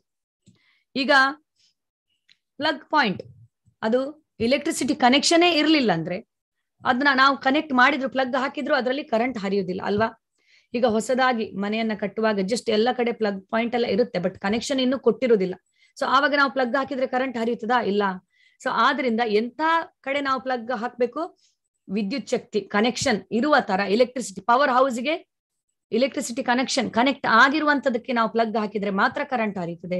ಅದೇ ತರ ನಮ್ಮ ಜ್ಞಾನ ಕೂಡ ಅಷ್ಟೇ, ಗುರು ಪರಂಪರೆ ಅನ್ನುವಂತ ಲಿಂಕ್ ಮೂಲಕ, ವೈರ್ ಮೂಲಕ ಬಂದಿರುವಂತಹ ಅಂತ ಪಾಯಿಂಟ್ಗೆ ನಾವು ಪ್ಲಗ್ ಹಾಕಿದಾಗ ಮಾತ್ರ, ಅಂದ್ರೆ ಅಂತವರಿಂದ ನಾವು ಜ್ಞಾನವನ್ನ ಪಡೆದಾಗ ಮಾತ್ರ ಆ ಜ್ಞಾನ ಅದು ಅಧಿಕೃತವಾದಂತಹ ಜ್ಞಾನ ಅಷ್ಟೇ, ಅಥೆಂಟಿಕ್ ಆಗಿರುವಂತಹ ಜ್ಞಾನ, ಬೋನಫೈಡ್ ಪರಂಪರ ಸಂಪ್ರದಾಯ. ಸೊ ಇದರ ಮೂಲಕ ನಾವು ಪಡೆಯಬೇಕು ಅಂತ ಹೇಳಲಾಗಿದೆ. ಸಯೇವಾಯಂ ಮಯಾತೇದ್ಯ ಯೋಗಃ ಪ್ರೋಕ್ತಃ ಪುರಾತನಃ ಭಕ್ತೋಸಿ ಮೇ ಸಖಾ ಚೇತಿ ರಹಸ್ಯಂ ಹೇತದುತ್ತಮಂ. ಪರಮ ಪ್ರಭುವಿನೊಂದಿಗೆ ಸಂಬಂಧವಿರುವ ಈ ಬಹು ಪ್ರಾಚೀನ ಶಾಸ್ತ್ರವನ್ನು ಇಂದು ನಾನು ನಿನಗೆ ಹೇಳುತ್ತಿದ್ದೇನೆ, ಏಕೆಂದರೆ ನೀನು ನನ್ನ ಭಕ್ತ ಮತ್ತು ಸ್ನೇಹಿತ. ಆದುದರಿಂದ ಈ ಶಾಸ್ತ್ರದ ಅಲೌಕಿಕ ರಹಸ್ಯವನ್ನು ನೀನು ಅರ್ಥ ಮಾಡಿಕೊಳ್ಳಬಲ್ಲೆ. ಸೊ ಇಲ್ಲಿ ಭಗವಂತ ಏನ್ ಹೇಳ್ತಾರೆ, ಇದು ಪರಮ ಪ್ರಭುವಿನೊಂದಿಗೆ ಸಂಬಂಧ ಇರುವಂತಹ ಶಾಸ್ತ್ರ ಇದು ಅಂತ ಭಗವಂತ ಹೇಳ್ತಾ ಇದ್ದಾರೆ. ಆದ್ರಿಂದ ಇದನ್ನ ನಿನ್ಗೆ ನಾನೀಗ ಹೇಳ್ತಾ ಇದ್ದೀನಿ, ನೀನು ಇದನ್ನ ಅರ್ಥ ಮಾಡಿಕೊಳ್ಳಬಲ್ಲೆ, ಯಾಕಂದ್ರೆ ನೀನು ನನ್ನ ಭಕ್ತ ಮತ್ತು ಸ್ನೇಹಿತ ಅಂತ ಭಗವಂತ ಹೇಳ್ತಾರೆ. ಸೊ ಅರ್ಜುನನಿಗೆ ಯಾಕೆ ಭಗವಂತ ಭಗವದ್ಗೀತೆನ ಬೋಧಿಸಿದ್ರು ಅಂತ ಕೆಲವರು ಕೇಳ್ತಾರೆ. ಅರ್ಜುನ ಭಕ್ತನಾಗಿದ್ದ. ಮುಖ್ಯವಾದ ಅರ್ಹತೆ ಭಗವದ್ಗೀತೆನ ಅರ್ಥ ಮಾಡ್ಕೊಳ್ಳೋದಕ್ಕೆ ನಮ್ಮಲ್ಲಿ ಭಕ್ತಿ ಇರಬೇಕು, ಇಲ್ಲದಿದ್ರೆ ನಮ್ಗೆ ಭಗವದ್ಗೀತೆ ಏನೇನು ಅರ್ಥ ಆಗುವುದಿಲ್ಲ. ಸೊ ಅರ್ಜುನನ ಭಕ್ತಿ ಹೊರಗಡೆ ಕಾಣಿಸ್ತಾ ಇರ್ಲಿಲ್ಲ, ಆದ್ರೂ ಕೂಡ ಅವನು ಶ್ರೇಷ್ಠ ಭಕ್ತನಾಗಿದ್ದ. ನಿನ್ನೆಯ ಅಧ್ಯಾಯದಲ್ಲಿ ನಾನ್ ನಿಮ್ಗೆ ವಿವರಿಸಿದ್ದೇನೆ, ಹನುಮಾನ್ ಮತ್ತು ಅರ್ಜುನ ಒಂದೇ ತರದ ಭಕ್ತರು. ಆಕ್ಚುಲಿ ಹನುಮಾನ್ ದಾಸ್ಯ ಭಾವದಲ್ಲಿ ಭಕ್ತಿಯನ್ನ ಮಾಡ್ತಾ ಇದ್ದ, ಆದ್ರಿಂದ ಅವನ ಹನುಮಾನ್ನ ಭಕ್ತಿ ಎಲ್ರಿಗೂ ಕಾಣುವ ತರದ್ದು. ಅರ್ಜುನನ ಭಕ್ತಿ ಹೊರಗಡೆ ಕಾಣ್ತಾ ಇರಲಿಲ್ಲ, ಯಾಕಂದ್ರೆ ಸಾಖ್ಯ ಭಾವದಲ್ಲಿ ತುಂಬಾ ಕ್ಲೋಸ್ ರಿಲೇಶನ್ಶಿಪ್ ಇತ್ತು ಭಗವಂತನ ಜೊತೆ, ಆದ್ರಿಂದ ಅದು ಕಾಣ್ತಾ ಇರಲಿಲ್ಲ. ಆದ್ರೆ ಅರ್ಜುನ ಭಗವಂತನಿಗೋಸ್ಕರ ತನ್ನ ಎಲ್ಲರನ್ನ ಕೂಡ ಅವನು ಕೊಂದು ಬಿಟ್ಟ ಅಲ್ವಾ, ಯುದ್ಧ ಭೂಮಿಯಲ್ಲಿ ಭಗವಂತನ ಆದೇಶದ ಪ್ರಕಾರ ಹಿಂದೆ ಮುಂದೆ ನೋಡದೆ ಎಲ್ಲರ ಜೊತೆ ಯುದ್ಧ ಮಾಡಿಬಿಟ್ಟ. ಎಂತ ತ್ಯಾಗವನ್ನ ಮಾಡಿದ ಅರ್ಜುನ. ಸೊ ಅರ್ಜುನ ಶ್ರೇಷ್ಠ ಭಕ್ತ ಭಗವಂತನದು. ಇಲ್ಲಿ ಭಗವಂತ ಏನ್ ಹೇಳ್ತಾ ಇದ್ದಾರೆ, ನೀನು ನನ್ನ ಭಕ್ತ ಮತ್ತು ಸ್ನೇಹಿತ ಅಂತೇಳಿ. ಅದಲ್ಲದೆ ಅರ್ಜುನ ಸರ್ವಮೇತ ಧೃತಂ ಮನ್ಯೆ, ನಾನು ನೀನು ಹೇಳುವುದನ್ನೆಲ್ಲ ಸತ್ಯವೆಂದು ಸಂಪೂರ್ಣವಾಗಿ ಒಪ್ಪಿಕೊಳ್ಳುತ್ತೇನೆ ಅಂತ ಅರ್ಜುನ ಹೇಳ್ತಾನೆ. ಯಾವುದೇ ಸಂದೇಹ ಇಲ್ಲ ನನ್ಗೆ ನಿನ್ನ ಮೇಲೆ ಅಂತ ಅರ್ಜುನ ಹೇಳ್ತಾನೆ. ಸೊ ಇದು ಕೂಡ ಒಂದು ಮುಖ್ಯ ಅರ್ಹತೆ. ಭಗವದ್ಗೀತೆಯನ್ನ ನಾವು ಸಂಶಯವಿಲ್ಲದೆ, ಸಂದೇಹವಿಲ್ಲದೆ ನಾವು ಅರ್ಥ ಮಾಡ್ಕೊಳ್ಬೇಕು. ಭಗವಂತ ಹೇಳ್ತಾರೆ, ಸಂಶಯಾತ್ಮ ವಿನಶ್ಯತಿ. ಯಾರು ಸಂಶಯವನ್ನು ಪಡ್ತಾರೋ ಅವರು ನಾಶ ಹೊಂದುತ್ತಾರೆ. ಪ್ರತಿಯೊಂದಕ್ಕೂ ನಾವು ಡೌಟ್ ಪಟ್ರೆ ನಾವು ಏನನ್ನೂ ಅರಿತುಕೊಳ್ಳೋದಿಕ್ಕಾಗುದಿಲ್ಲ, ನಾವು ಜೀವನದಲ್ಲಿ ಸುಖ ನೆಮ್ಮದಿಯಿಂದ ಬದುಕಕ್ಕೂ ಆಗುದಿಲ್ಲ. ಸೊ ಹೀಗೆ ಅರ್ಜುನ ಯಾವುದೇ ಸಂದೇಹವಿಲ್ಲದೆ ಭಗವಂತ ಹೇಳಿದ್ದನ್ನೆಲ್ಲ ಸತ್ಯವೆಂದು ಒಪ್ಪಿಕೊಳ್ಳುತ್ತಾನೆ. ಇನ್ನೊಂದು, ಇಲ್ಲಿ ಭಗವಂತ ಅರ್ಜುನನಿಗೆ ಭಗವದ್ಗೀತೆಯನ್ನ ಬೋಧಿಸ್ತಾರೆ. ಸೊ ಕೆಲವರು ಏನ್ ಹೇಳ್ತಾರೆ, ಭಗವದ್ಗೀತೆಯನ್ನ ವಯಸ್ಸಾದ್ಮೇಲೆ ಓದಿದ್ರೆ ಸಾಕು, 70 ವರ್ಷ ನಂತರ, ಸಾವಿನ ಸಮಯದಲ್ಲಿ ಓದಿದ್ರೆ ಸಾಕು, ಏನೀಗ ಅರ್ಜೆಂಟ್ ಇದೆ, ಅದನ್ನ ಅರ್ಥ ಮಾಡ್ಕೊಳ್ಳುವಂಥದ್ದು ಏನಿದೆ ಅಂತ. ಒಂದೇನಂದ್ರೆ ಓಲ್ಡ್ ಏಜ್ ಬರುತ್ತೋ ಇಲ್ವೋ ನಮ್ಗೆ ಗೊತ್ತಿಲ್ಲ, ನಮ್ಗೆ ಓಲ್ಡ್ ಏಜ್ ವರೆಗೆ ನಾವು ಬದುಕಿರ್ತೀವೋ ಇಲ್ಲೋ ಅಂತ ಹೇಳಿ. ಇನ್ನೊಂದೇನಂದ್ರೆ, ಇಲ್ಲಿ ಭಗವಂತ ಯಾವ್ದಾದ್ರು ಸನ್ಯಾಸಿಯನ್ನ, ಸ್ವಾಮೀಜಿಯನ್ನ ಅಥವಾ ಸಾಯ್ತಾ ಇರುವ ವ್ಯಕ್ತಿಯನ್ನ ಕರೆದ್ರ ಭಗವದ್ಗೀತೆನ ಬೋಧಿಸ್ಲಿಕ್ಕೆ ಇಲ್ಲ, ಅರ್ಜುನನನ್ನ ಆರಿಸಿದ್ರು. ಸೊ ಇದು ಏನನ್ನ ತೋರಿಸುತ್ತೆ, ಅರ್ಜುನ ಅಂದ್ರೆ ಗೃಹಸ್ಥ, ಅವನು ಈ ಭಗವದ್ಗೀತೆಯ ಜ್ಞಾನ ಗೃಹಸ್ಥರಿಗೆ ಕೂಡ ಹೌದು, ಎಲ್ಲರಿಗೂ ಹೌದು ಅಂತ. ಆಬಾಲ ವೃದ್ಧರಾದಿಯಾಗಿ ಪ್ರತಿಯೊಬ್ಬರು ಇದನ್ನ ಓದಿ ಅರ್ಥ ಮಾಡ್ಕೊಳ್ಬೇಕು ಅನ್ನೋದನ್ನ ಇದು ತೋರಿಸುತ್ತದೆ. ಅಲ್ಲದೆ ಕೆಲವರು ಹೇಳ್ತಾರೆ, ಭಗವದ್ಗೀತೆ ಓದೋದಕ್ಕೆ ಎಲ್ಲಿದೆ ನಮ್ಮಲ್ಲಿ ಸಮಯ, ಆಫೀಸ್ ಕೆಲಸ, ಮನೆ ಕೆಲಸ, ತುಂಬಾ ಬ್ಯುಸಿ ಆಗಿದೆ ಶೆಡ್ಯೂಲ್ ಅಂತ ಹೇಳ್ತಾರೆ. ಯುದ್ಧ ಭೂಮಿಗಿಂತ ಒಂದು ಎಮರ್ಜೆನ್ಸಿ ಇನ್ಯಾವುದಿರ್ಬೋದು. ಅಂಥ ಒಂದು ಸಂದರ್ಭದಲ್ಲಿ ಕೂಡ ಇನ್ನೇನು ಯುದ್ಧ ಸನ್ನದ್ಧರಾಗಿ ನಿಂತಿದ್ದಾರೆ, ಶತ್ರುಗಳು ಆಕ್ರಮಣ ಮಾಡೋದಕ್ಕೆ ತಯಾರಾಗಿ ನಿಂತಿದ್ದಾರೆ, ಅಂತ ಸಂದರ್ಭದಲ್ಲಿ ಭಗವಂತ ಭಗವದ್ಗೀತೆಯನ್ನು ಬೋಧಿಸ್ತಾ ಇದ್ದಾರೆ ಯುದ್ಧ ಭೂಮಿಯಲ್ಲಿ. ಸೊ ಇದು ಏನನ್ನ ತೋರಿಸುತ್ತೆ, ಪ್ರತಿನಿತ್ಯ ನಮ್ಮ ಚಟುವಟಿಕೆಗಳ ಮಧ್ಯೆ ಕೂಡ ನಾವು ಭಗವದ್ಗೀತೆಗೆ ಒಂದಷ್ಟು ಸಮಯವನ್ನ ಇಡಬೇಕು. ಸೊ ಯಾವುದು ಕೂಡ ಅಂತ ಅಂದ್ರೆ ತುರ್ತಾಗಿ ಅಂತ ಅರ್ಜೆಂಟ್ ಏನಿಲ್ಲ. ಭಗವದ್ಗೀತೆನ ಓದೋದಕ್ಕೆ ಸಾಧ್ಯವಿಲ್ಲದೆ ಇರುವಂತ ಒಂದು ಅರ್ಜೆಂಟ್ ಕೆಲಸ ಯಾವುದು ಇರ್ಲಿಕ್ಕೆ ಇಲ್ಲ ನಮ್ಮ ಜೀವನದಲ್ಲಿ ಅನ್ನೋದನ್ನ ನಾವು ತಿಳಿದುಕೊಳ್ಬಹುದು. ಸೊ ಆದ್ರಿಂದ ನೀನು ನನ್ನ ಭಕ್ತ ಮತ್ತು ಸ್ನೇಹಿತನಾದುದರಿಂದ ಈ ಶಾಸ್ತ್ರದ ಅಲೌಕಿಕ ರಹಸ್ಯ ಇದು ಈ ಲೋಕಕ್ಕೆ ಸಂಬಂಧಪಟ್ಟಿದ್ದಲ್ಲ, ಅಲೌಕಿಕವಾಗಿರುವಂಥದ್ದು. ಆ ರಹಸ್ಯವನ್ನ ನೀನು ಅರ್ಥ ಮಾಡಿಕೊಳ್ಳಬಲ್ಲೆ ಅಂತ ಭಗವಂತ ಇಲ್ಲಿ ಅರ್ಜುನನಿಗೆ ಹೇಳ್ತಾರೆ. ಅರ್ಜುನ ಉವಾಚ ಅಪರಂ ಭವತೋ ಜನ್ಮ ಪರಂ ಜನ್ಮ ವಿವಸ್ವತಃ ಕಥಮೇತದ್ವಿಜಾನೀಯಂ ತ್ವಮಾದೌ ಪ್ರೋಕ್ತವಾನಿತಿ. ಅರ್ಜುನ ಕೇಳಿದ, ಸೂರ್ಯದೇವನಾದ ವಿವಸ್ವಾನನು ನಿನಗಿಂತ ಮೊದಲು ಹುಟ್ಟಿದವನು. ಆದಿಯಲ್ಲಿ ನೀನು ಅವನಿಗೆ ಈ ಶಾಸ್ತ್ರವನ್ನು ಬೋಧಿಸಿದೆ ಎಂದು ನಾನು ಹೇಗೆ ತಿಳಿದುಕೊಳ್ಳಲಿ? ನಿಮ್ಮೆಲ್ಲರ ತಲೆಯಲ್ಲಿ ಈ ಪ್ರಶ್ನೆ ಇದೆ ಅಂತ ನನಗೆ ಗೊತ್ತು ಅಲ್ವಾ? ಕೃಷ್ಣ ದ್ವಾಪರ ಯುಗದಲ್ಲಿ ಬಂದಿದ್ದು, ಸೂರ್ಯದೇವ ಅನಾದಿ ಕಾಲದಿಂದ ಇದ್ದಾರೆ. ಯಾವಾಗ ಬೋಧಿಸಿರ್ಬೋದು ಕೃಷ್ಣ ಈ ವಿದ್ಯೆಯನ್ನ ಸೂರ್ಯದೇವನಿಗೆ ಅಂತ ಹೇಳಿ. ಸೊ ಅರ್ಜುನ ಈ ಪ್ರಶ್ನೆಯನ್ನ ಯಾಕೆ ಕೇಳ್ತಾ ಇದ್ದಾನೆ? ಅರ್ಜುನ ಕೇಳ್ತಾ ಇದ್ದಾನೆ, ನೀನು ನನ್ನ ಸಮಕಾಲೀನನು, ಯಾವಾಗ ನೀನು ಇದನ್ನ ಬೋಧಿಸಿದೆ, ನಾನು ಹೇಗೆ ತಿಳಿದುಕೊಳ್ಳಲಿ ಅಂತ ಅರ್ಜುನ ಕೇಳ್ತಾ ಇದ್ದಾನೆ. ಅರ್ಜುನನಿಗೆ ಭಗವಂತನ ಬಗ್ಗೆ ಸಂದೇಹ ಇದೆ ಅಂತೇಳಿ ಅಲ್ಲ. ಅರ್ಜುನ ಈ ಪ್ರಶ್ನೆಯನ್ನ ಯಾಕೆ ಕೇಳ್ತಾ ಇದ್ದಾನಂತೆ ಅಂದ್ರೆ, ಇಲ್ಲಿ ಇರುವಂತ ಜನರಿಗೆ, ಅಂದ್ರೆ ಕಲಿಯುಗದ ಜನರಿಗೆ ವಿಶೇಷವಾಗಿ ಗೊತ್ತಾಗ್ಲಿ, ಭಗವಂತ ದ್ವಾಪರ ಯುಗದಲ್ಲಿ ಬರೋದಕ್ಕಿಂತ ಮುಂಚೆ ಕೂಡ ಅವರು ಭಗವಂತನಾಗಿ ತಮ್ಮ ಆಧ್ಯಾತ್ಮಿಕ ಲೋಕದಲ್ಲಿ ಯಾವಾಗ್ಲೂ ಇದ್ದೇ ಇರ್ತಾರೆ. ಇಲ್ಲಿಗೆ ಬಂದ ಮಾತ್ರಕ್ಕೆ ಕೃಷ್ಣ ಅಲ್ಲಿ ಬಂದ್ರು, ಅದಕ್ಕಿಂತ ಮುಂಚೆ ಅವರು ಇರ್ಲಿಲ್ಲ ಅಂತ ಅರ್ಥ ಅಲ್ಲ. ಇನ್ನೊಂದೇನಂದ್ರೆ, ನಾಸ್ತಿಕ ಜನರು ಇರ್ತಾರೆ. ಸೊ ಅಂತವರನ್ನ ಅಭಿಪ್ರಾಯಗಳನ್ನ ಸೋಲಿಸೋದಕ್ಕೋಸ್ಕರ ಅರ್ಜುನ ಇದನ್ನ ಕೇಳ್ತಾನೆ. ಸೊ ಕೆಲವರು ಹೇಳ್ತಾರೆ, ಕೃಷ್ಣ ಇಲ್ಲಿಗೆ ಬಂದಾಗ ವ್ಯಕ್ತಿತ್ವವನ್ನ ಪಡೆದುಕೊಂಡ, ಮೊದಲು ನಿರಾಕಾರನಾಗಿದ್ದ, ಅಂತವರಿಗೆ ಅರ್ಥ ಮಾಡ್ಕೊಳ್ಳಿ ಅನ್ನುವಂತ ಉದ್ದೇಶದಿಂದ ಅರ್ಜುನ ಇಲ್ಲಿ ಕೇಳ್ತಾ ಇದ್ದಾನೆ. ಇನ್ನೊಂದು, ಭಗವಂತನಿಂದ ನೇರವಾಗಿ ಕೇಳಿ ತಿಳಿಯೋದರ ಆನಂದವೇ ಬೇರೆ. ಆದ್ರಿಂದ ಅರ್ಜುನ ಭಗವಂತನ ಬಾಯಿಂದನೇ ಇದನ್ನ ಕೇಳ್ಬೇಕು ಅಂತೇಳಿ ಈ ಪ್ರಶ್ನೆಯನ್ನ ಅವನು ಕೇಳ್ತಾ ಇದ್ದಾನೆ. ಸೊ ಭಗವಂತ ಯಾವಾಗ ಇದನ್ನ ಬೋಧಿಸಿದ್ರು ವಿವಸ್ವಾನನಿಗೆ ಅನ್ನೋದನ್ನ ನಾವು ತಿಳಿದುಕೊಳ್ಳೋಣ. ಅದಕ್ಕಿಂತ ಮುಂಚೆ ನಾವು ಹೇಗೆ ಅಂದ್ರೆ ಯುಗಗಳು ಯಾವುದು, ಮನ್ವಂತರ ಅಂದ್ರೆ ಏನು, ಕಲ್ಪ ಅಂದ್ರೆ ಏನು, ಬ್ರಹ್ಮನ ದಿವಸ ಏನು ಅನ್ನೋದನ್ನ ನಾವು ತಿಳಿದುಕೊಳ್ಳೋಣ. ಈಗ ಕಲಿಯುಗದಲ್ಲಿ ನಾವೀಗ ಇದ್ದೀವಿ ಪ್ರಸ್ತುತ 4,32,000 ವರ್ಷಗಳು ಕಲಿಯುಗದ ಅವಧಿ. ನಾವೀಗ ಕಲಿಯುಗದ ಪ್ರಾರಂಭದಲ್ಲಿದ್ದೀವಿ. 5,120 ವರ್ಷಗಳೇನೋ ಕಳೆದಿದೆ ಅಷ್ಟೇ ಕಲಿಯುಗದಲ್ಲಿ. ಸೊ 4,32,000 ವರ್ಷಗಳು ಕಲಿಯುಗ. ಇನ್ನು ದ್ವಾಪರ ಯುಗ 8,64,000 ವರ್ಷಗಳು, ತ್ರೇತಾಯುಗ 12,96,000 ವರ್ಷಗಳು, ಸತ್ಯಯುಗ 17,28,000 ವರ್ಷಗಳು.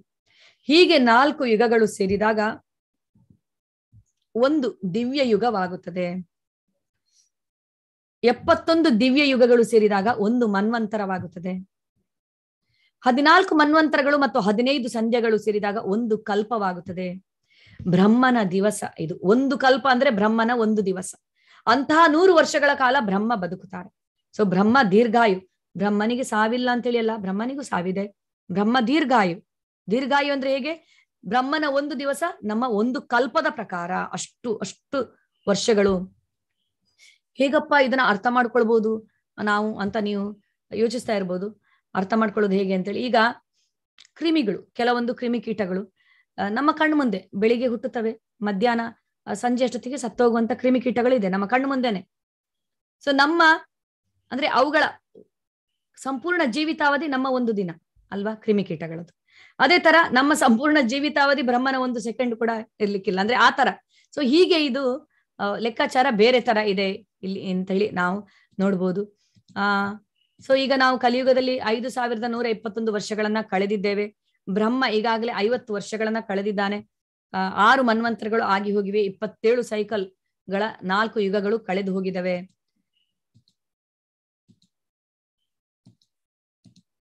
ಎಸ್. ಸೊ ಯಾವಾಗ ವಿವಸ್ವಾನನಿಗೆ ಭಗವಂತ ಬೋಧಿಸಿದ್ರು ಈ ಭಗವದ್ಗೀತೆಯ ಜ್ಞಾನವನ್ನ? 120 ಮಿಲಿಯನ್ ವರ್ಷಗಳ ಹಿಂದೆ. ಸೊ ಕೃಷ್ಣ ಆವಾಗ್ಲೂ ಕೂಡ ಇದ್ರು. ಅನಾದಿರಾದಿರ ಗೋವಿಂದ ಸರ್ವ ಕಾರಣಂ. ಆದಿ ಅನ್ನೋದಿಲ್ಲ ಭಗವಂತನಿಗೆ, ಗೋವಿಂದನಿಗೆ. ಎಲ್ಲ ಅಂದ್ರೆ ಸರ್ವ ಕಾರಣಂ ಅಂತ ಭಗವಂತ. ಸೊ ಆವಾಗ ಇವರು ಇದನ್ನ ವಿವಸ್ವಾನನಿಗೆ ಬೋಧಿಸಿದ್ರು ಎಷ್ಟೆಷ್ಟೋ ವರ್ಷಗಳ ಹಿಂದೆ. ಸೊ ಕೆಲವರು ಏನ್ ತಿಳ್ಕೊಂಡಿದ್ದಾರೆ, ದ್ವಾಪರ ಯುಗದಲ್ಲಿ ಮಾತ್ರ ಭಗವಂತ ಬಂದಿದ್ದು, ಕೃಷ್ಣ ಬಂದಿದ್ದು, ಅದಕ್ಕಿಂತ ಹಿಂದೆ ಕೃಷ್ಣ ಇರ್ಲಿಲ್ಲ, ಕೃಷ್ಣ ಅವತಾರ ಅಂತೆಲ್ಲ ಹೇಳ್ತಾರೆ. ಬಟ್ ಕೃಷ್ಣ ಯಾವಾಗ್ಲೂ ಇದ್ದಾರೆ, ಅವರು ತಮ್ಮ ಆಧ್ಯಾತ್ಮಿಕ ಲೋಕದಲ್ಲಿ, ಗೋಲೋಕದಲ್ಲಿ ಅನ್ನೋದನ್ನ ನಾವಿಲ್ಲಿ ಅರ್ಥ ಮಾಡ್ಕೊಳ್ಬಹುದು.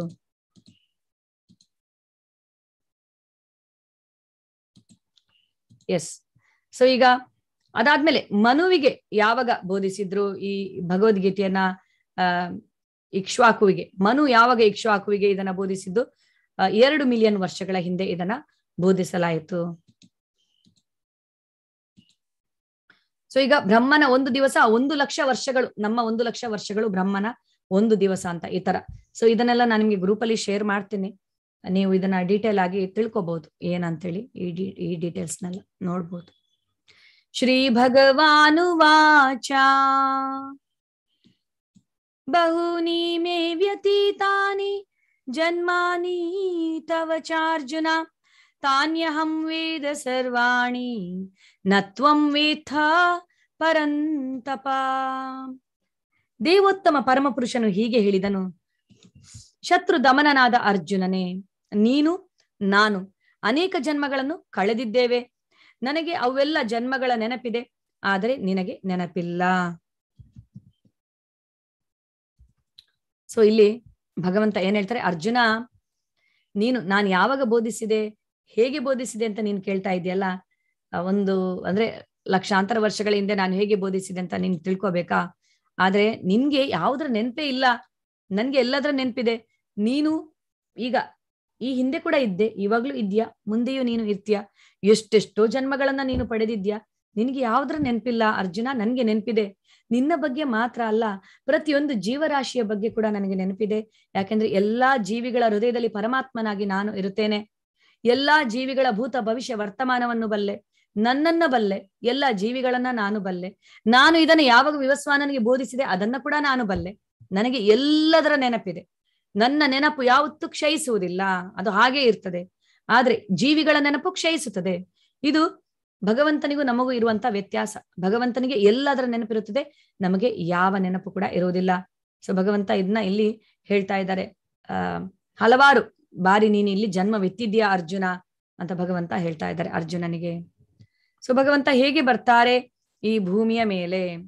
ಅಜೋಪಿ ಸನ್ ಅವ್ಯಯಾತ್ಮ ಭೂತಾನಾಮೀಶ್ವರೋಪಿ ಸನ್ ಪ್ರಕೃತಿಂ ಸ್ವಾಮಧಿಷ್ಠಾಯ ಸಂಭವಾಮಿ ಆತ್ಮ ಮಾಯಯ. ನನಗೆ ಹುಟ್ಟು ಎನ್ನುವುದಿಲ್ಲ, ನನ್ನ ಆಧ್ಯಾತ್ಮಿಕ ಶರೀರವು ಕ್ಷಯಿಸುವುದಿಲ್ಲ.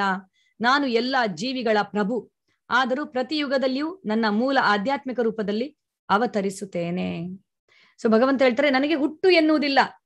ಸೊ ಅನ್ಬಾರ್ನ್ ಯೆಟ್ ಬಾರ್ನ್, ನನಗೆ ಹುಟ್ಟಿಲ್ಲ ಆದ್ರೂ ನಾನು ಹುಟ್ಟುತ್ತೇನೆ. ಯಾಕೆ ಹುಟ್ಟುತ್ತೇನೆ ನಾನು ಇಲ್ಲಿ? ಅದನ್ನ ಭಗವಂತ ನೆಕ್ಸ್ಟ್ ಶ್ಲೋಕದಲ್ಲಿ ಹೇಳ್ತಾರೆ, ಯಾಕೆ ಹುಟ್ಟುತ್ತೇನೆ ಅನ್ನುವಂಥದ್ದು. ಸೊ ನನ್ನ ಆಧ್ಯಾತ್ಮಿಕ ಶರೀರ ಕ್ಷಯಿಸುವುದಿಲ್ಲ. ನಾನು ಯಾವುದೇ ರೂಪದಲ್ಲಿ ಬರ್ಲಿ, ನಾನು ಮಗುವಿನ ರೂಪದಲ್ಲಿ ಬರ್ಲಿ ಅಥವಾ ನಾನು ಯಾವುದೇ ರೂಪದಲ್ಲಿ ಬರ್ಲಿ, ನಾನು ಆಧ್ಯಾತ್ಮಿಕ ಶರೀರವನ್ನ ಹೊತ್ಕೊಂಡೇ ಬರ್ತೇನೆ.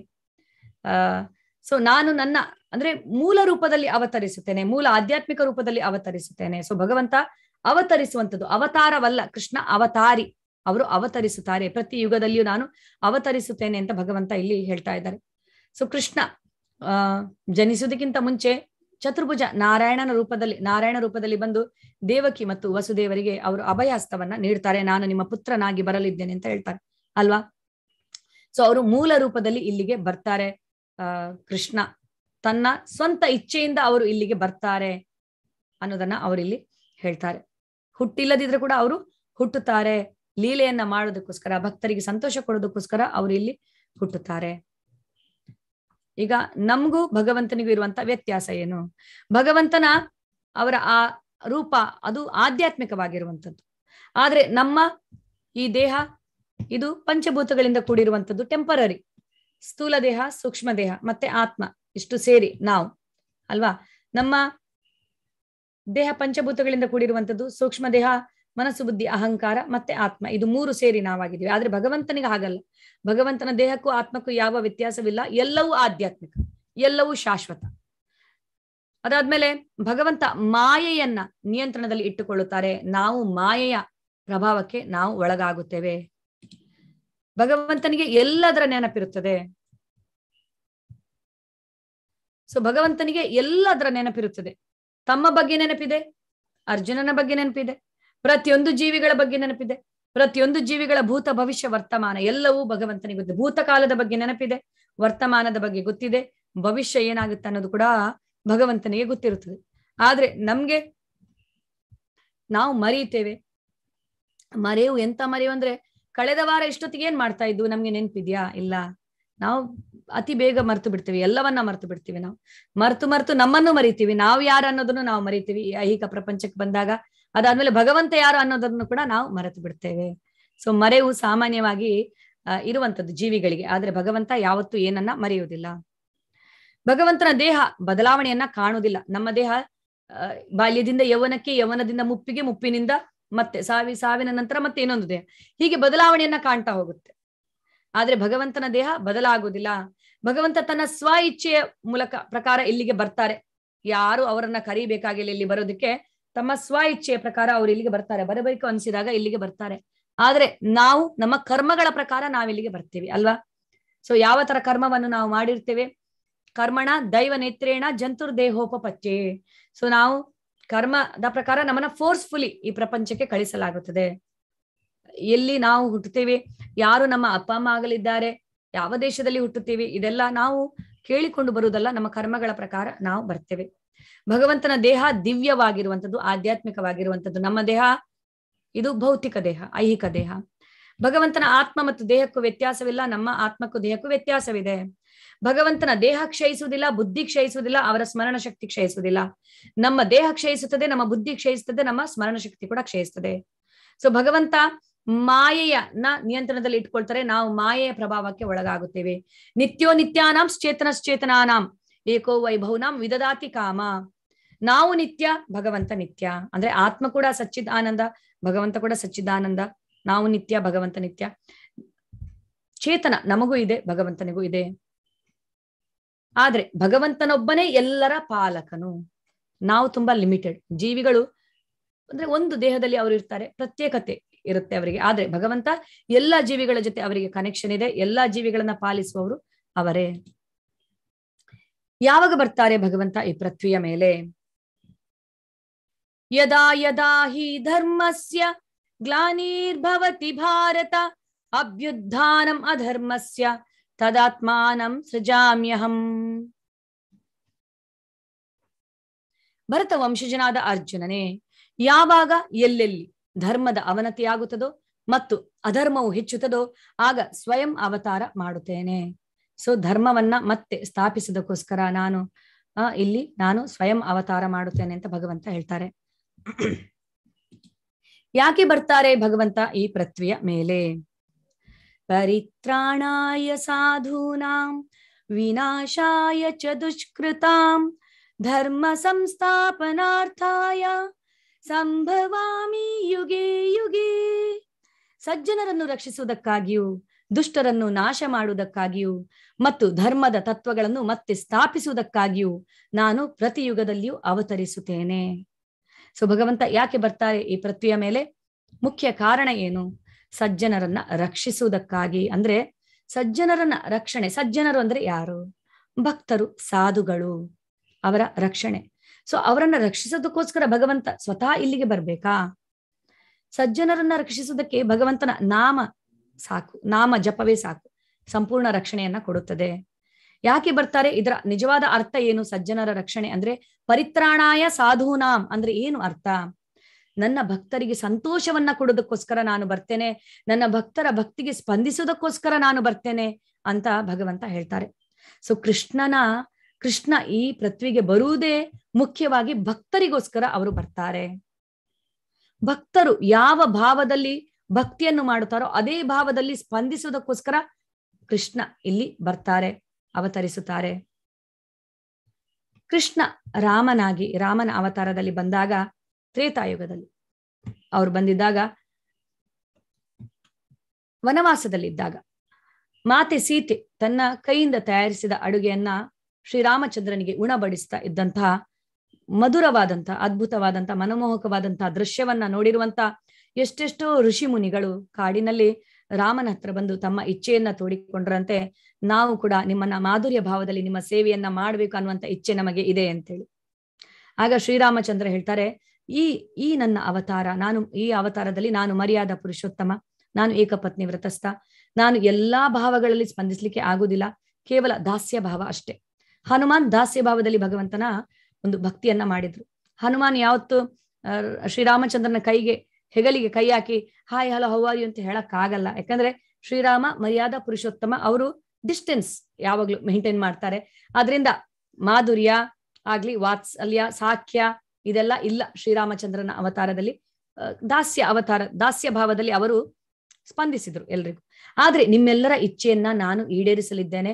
ನಾನು ಕೃಷ್ಣನಾಗಿ ಅವತರಿಸುವಾಗ ಪ್ರತಿಯೊಬ್ಬರ ಭಾವಕ್ಕೆ ಸರಿಯಾಗಿ ನಾನು ಸ್ಪಂದಿಸುತ್ತೇನೆ. ದಾಸ್ಯ, ವಾತ್ಸಲ್ಯ, ಮಾಧುರ್ಯ, ಸಾಖ್ಯ, ಶಾಂತರಸ, ಎಲ್ಲಾ ರಸಗಳಲ್ಲಿ ನಾನು ಸ್ಪಂದಿಸುವುದಕ್ಕೋಸ್ಕರ ನಾನು ಕೃಷ್ಣನಾಗಿ ನಾನು ನನ್ನ ಮೂಲ ರೂಪದಲ್ಲಿ ಅವತರಿಸುತ್ತೇನೆ ಅಂತ ರಾಮ ಅವರಿಗೆ ಹೇಳ್ತಾರೆ. ಸೊ ನೀವೆಲ್ಲ ಗೋಪಿಯರಾಗಿ ಬನ್ನಿ ಅಂತ ರಾಮ ಅವರಿಗೆ ಹೇಳ್ತಾರಂತೆ, ಶ್ರೀರಾಮಚಂದ್ರ. ಹೀಗೆ ಎಷ್ಟೆಷ್ಟೋ ವರ್ಷಗಳ ಕಾಲ ತಪಸ್ಸನ್ನ ಮಾಡಿದಿರುವಂತ ಋಷಿ ಮುನಿಗಳೆಲ್ಲ ಗೋಪಿಯರಾಗಿ ಬರ್ತಾರೆ ವೃಂದಾವನದಲ್ಲಿ. ಸೊ ಕೃಷ್ಣ ಯಾಕೆ ಗೋಪಿಯರ ಜೊತೆ ರಾಸನೃತ್ಯವನ್ನ ಮಾಡಿದ್ರು ಅಂತ ಕೆಲವರು ಕೇಳ್ತಾರೆ. ಯಾಕೆ ಮಾಡಿದ್ರು ಅವರು ರಾಸನೃತ್ಯವನ್ನ? ಮಾಧುರ್ಯ ಭಾವದಲ್ಲಿ ಸ್ಪಂದಿಸುವುದಕ್ಕೋಸ್ಕರ ಹೊರತು ಕೃಷ್ಣನಿಗೆ ಗೋಪಿಯರಿಂದ ಏನು ಆಗಬೇಕಾದ್ದಿಲ್ಲ. ಕೃಷ್ಣ ಆತ್ಮಾರಾಮ, ಸಂತೋಷ ಅವರ ಒಳಗಡೆಯೇ ಇದೆ. ಅವರಿಗೆ ಬೇರೆಯವರಿಂದ ಸಂತೋಷ ಅವರಿಗೆ ಸಿಗ್ಬೇಕಾಗಿ ಇಲ್ಲ. ಆದ್ರೆ ಆ ಗೋಪಿಯರೆಲ್ಲ ಭಕ್ತರಾಗಿದ್ರು. ಎಷ್ಟೋ ವರ್ಷಗಳ ತಪಸ್ಸಿನ ಫಲ ಅದು. ಅವರು ಗೋಪಿಯರಾಗಿ ಬಂದಿದ್ದು ಭಗವಂತನ ಜೊತೆ ಮಾಧುರ್ಯ ಭಾವದಲ್ಲಿ ಸ್ಪಂದಿಸೋದಕ್ಕೋಸ್ಕರ. ಆದ್ರಿಂದ ಆ ಋಷಿ ಮುನಿಗಳು ಮಾತ್ರ ಅಲ್ಲ, ಎಷ್ಟೆಷ್ಟು ಸಹಸ್ರ ವರ್ಷಗಳ ಕಾಲ ತಪಸ್ಸು ಮಾಡಿದ್ರಂತೆ. ಕೃಷ್ಣನ ಸಾನ್ನಿಧ್ಯ ನಮ್ಗೆ ಬೇಕು, ಮಾಧುರ್ಯ ಭಾವದಲ್ಲಿ ನಾವು ಕೃಷ್ಣನ ಜೊತೆ ನಾವು ಲೀಲೆಯನ್ನ ಮಾಡ್ಬೇಕು ಅಂತ ಹೇಳಿ. ಸೊ ಅಂತವರೆಲ್ಲ ಗೋಪಿಯಾಗಿ ಬಂದ್ರು. ಭಗವಂತ ಅವರ ಜೊತೆ ಮಾಧುರ್ಯ ಭಾವದಲ್ಲಿ ಸ್ಪಂದಿಸಿದ್ರು, ರಾಸನೃತ್ಯವನ್ನ ಮಾಡಿದ್ರು. ಅದಾದ್ಮೇಲೆ ಮಾತೆ ಯಶೋದೆ, ನಂದ ಮಹಾರಾಜ, ವಸುದೇವ, ದೇವಕಿ ಅವರು ಕೂಡ ಅಷ್ಟೇ ಎಷ್ಟೋ ವರ್ಷಗಳ ತಪಸ್ಸನ್ನ ಮಾಡಿದವರು. ದೇವಕಿ ಮತ್ತು ವಸುದೇವ ಅವರು ಹೇಗೆ ಎಷ್ಟು ವರ್ಷಗಳ ತಪಸ್ಸನ್ನ ಮಾಡಿದ್ರಂದ್ರೆ ಅವರಿಗೆ 3 ಬಾರಿ ನಾನು ನಿಮ್ಮ ಪುತ್ರನಾಗಿ ಬರುತ್ತೇನೆ ಅನ್ನುವಂತಹ ಒಂದು ಇದನ್ನ ಭರವಸೆಯನ್ನ ಭಗವಂತ ಕೊಟ್ಟಿರುತ್ತಾರೆ ಅವರಿಗೆ.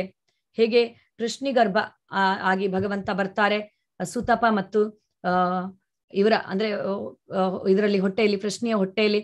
ಅದಾದ್ಮೇಲೆ ನೆಕ್ಸ್ಟ್ ಅದು ವಾಮನ ಅಂದ್ರೆ ಅದಿತಿ ಮತ್ತು ಕಶ್ಯಪ ಹೊಟ್ಟೆಯಲ್ಲಿ ವಾಮನನಾಗಿ ಭಗವಂತ ಬರ್ತಾರೆ. ಅದಾದ್ಮೇಲೆ ಇಲ್ಲಿ ವಸುದೇವ ದೇವಕಿಯರ ಮಗನಾಗಿ ಕೃಷ್ಣನಾಗಿ ಬರ್ತಾರೆ. ಅವರು ಎಷ್ಟೋ ವರ್ಷಗಳ ತಪಸ್ಸಿನ ಫಲ ಭಗವಂತನನ್ನ 3 ಬಾರಿ ಪುತ್ರನನ್ನಾಗಿ ಪಡೆಯುವಂತ ಫಲವನ್ನ, ಆ ವರವನ್ನ ಅವರು ಪಡೆದುಕೊಂಡಿದ್ರು. ಅದಕ್ಕೋಸ್ಕರ ಸೊ ವಸುದೇವ ದೇವಕಿಯರ ಜೊತೆ ವಾತ್ಸಲ್ಯ ಭಾವದಲ್ಲಿ ಸ್ಪಂದಿಸೋದಕ್ಕೋಸ್ಕರ ಭಗವಂತ ಬರ್ತಾರೆ. ಮಾತೆ ಯಶೋದೆ ಮತ್ತು ನಂದ ಮಹಾರಾಜ ಅವರ ಜೊತೆ ಕೂಡ ವಾತ್ಸಲ್ಯ ಭಾವದಲ್ಲಿ. ಅದಾದ್ಮೇಲೆ ಸಾಖ್ಯ ಭಾವದಲ್ಲಿ ಗೋಪಬಾಲರು, ವೃಂದಾವನದ ಗೋಪಬಾಲರು ಮತ್ತೆ ಗೋಪಿಯರು, ಗೋಪಬಾಲರು ಮತ್ತೆ ಅರ್ಜುನ, ಸೊ ಅವರ ಜೊತೆ ಸಾಖ್ಯ ಭಾವದಲ್ಲಿ ಭಗವಂತ ಸ್ಪಂದಿಸಿದ್ರು.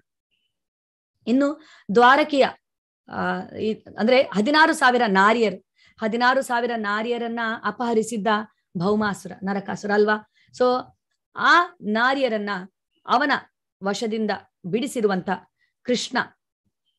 ಸೊ ಆ ನಾರಿಯರನ್ನ ಬಿಡಿಸಿದಾಗ ಆ ನಾರಿಯರು ಹೇಳ್ತಾರೆ, ಸಮಾಜ ನಮ್ಮನ್ನ ಮತ್ತೆ ಸ್ವೀಕರಿಸುವುದಿಲ್ಲ, ಈ ದುರುಳನ ವಶದಲ್ಲಿ ನಾವಿದ್ದು ಇಷ್ಟು ದಿವಸ, ಆದ್ರಿಂದ ನೀನು ನಮ್ಮನ್ನ ಸ್ವೀಕರಿಸಲಿಲ್ಲ ಅಂದ್ರೆ ನಾವು ದೇಹತ್ಯಾಗವನ್ನ ಮಾಡುತ್ತೇವೆ ಅಂತೇಳಿ. ಆಗ ಭಗವಂತ ಅವರಿಗೆಲ್ಲ ಬಾಳು ಕೊಡೋದಕ್ಕೋಸ್ಕರ ಅವರನ್ನ ವಿವಾಹವಾಗ್ತಾರೆ. 16,000 ನಾರಿಯರಿಗೆ ಬಾಳನ್ನ ಕೊಡ್ತಾರೆ ತಾವು ಪತಿಯಾಗಿ.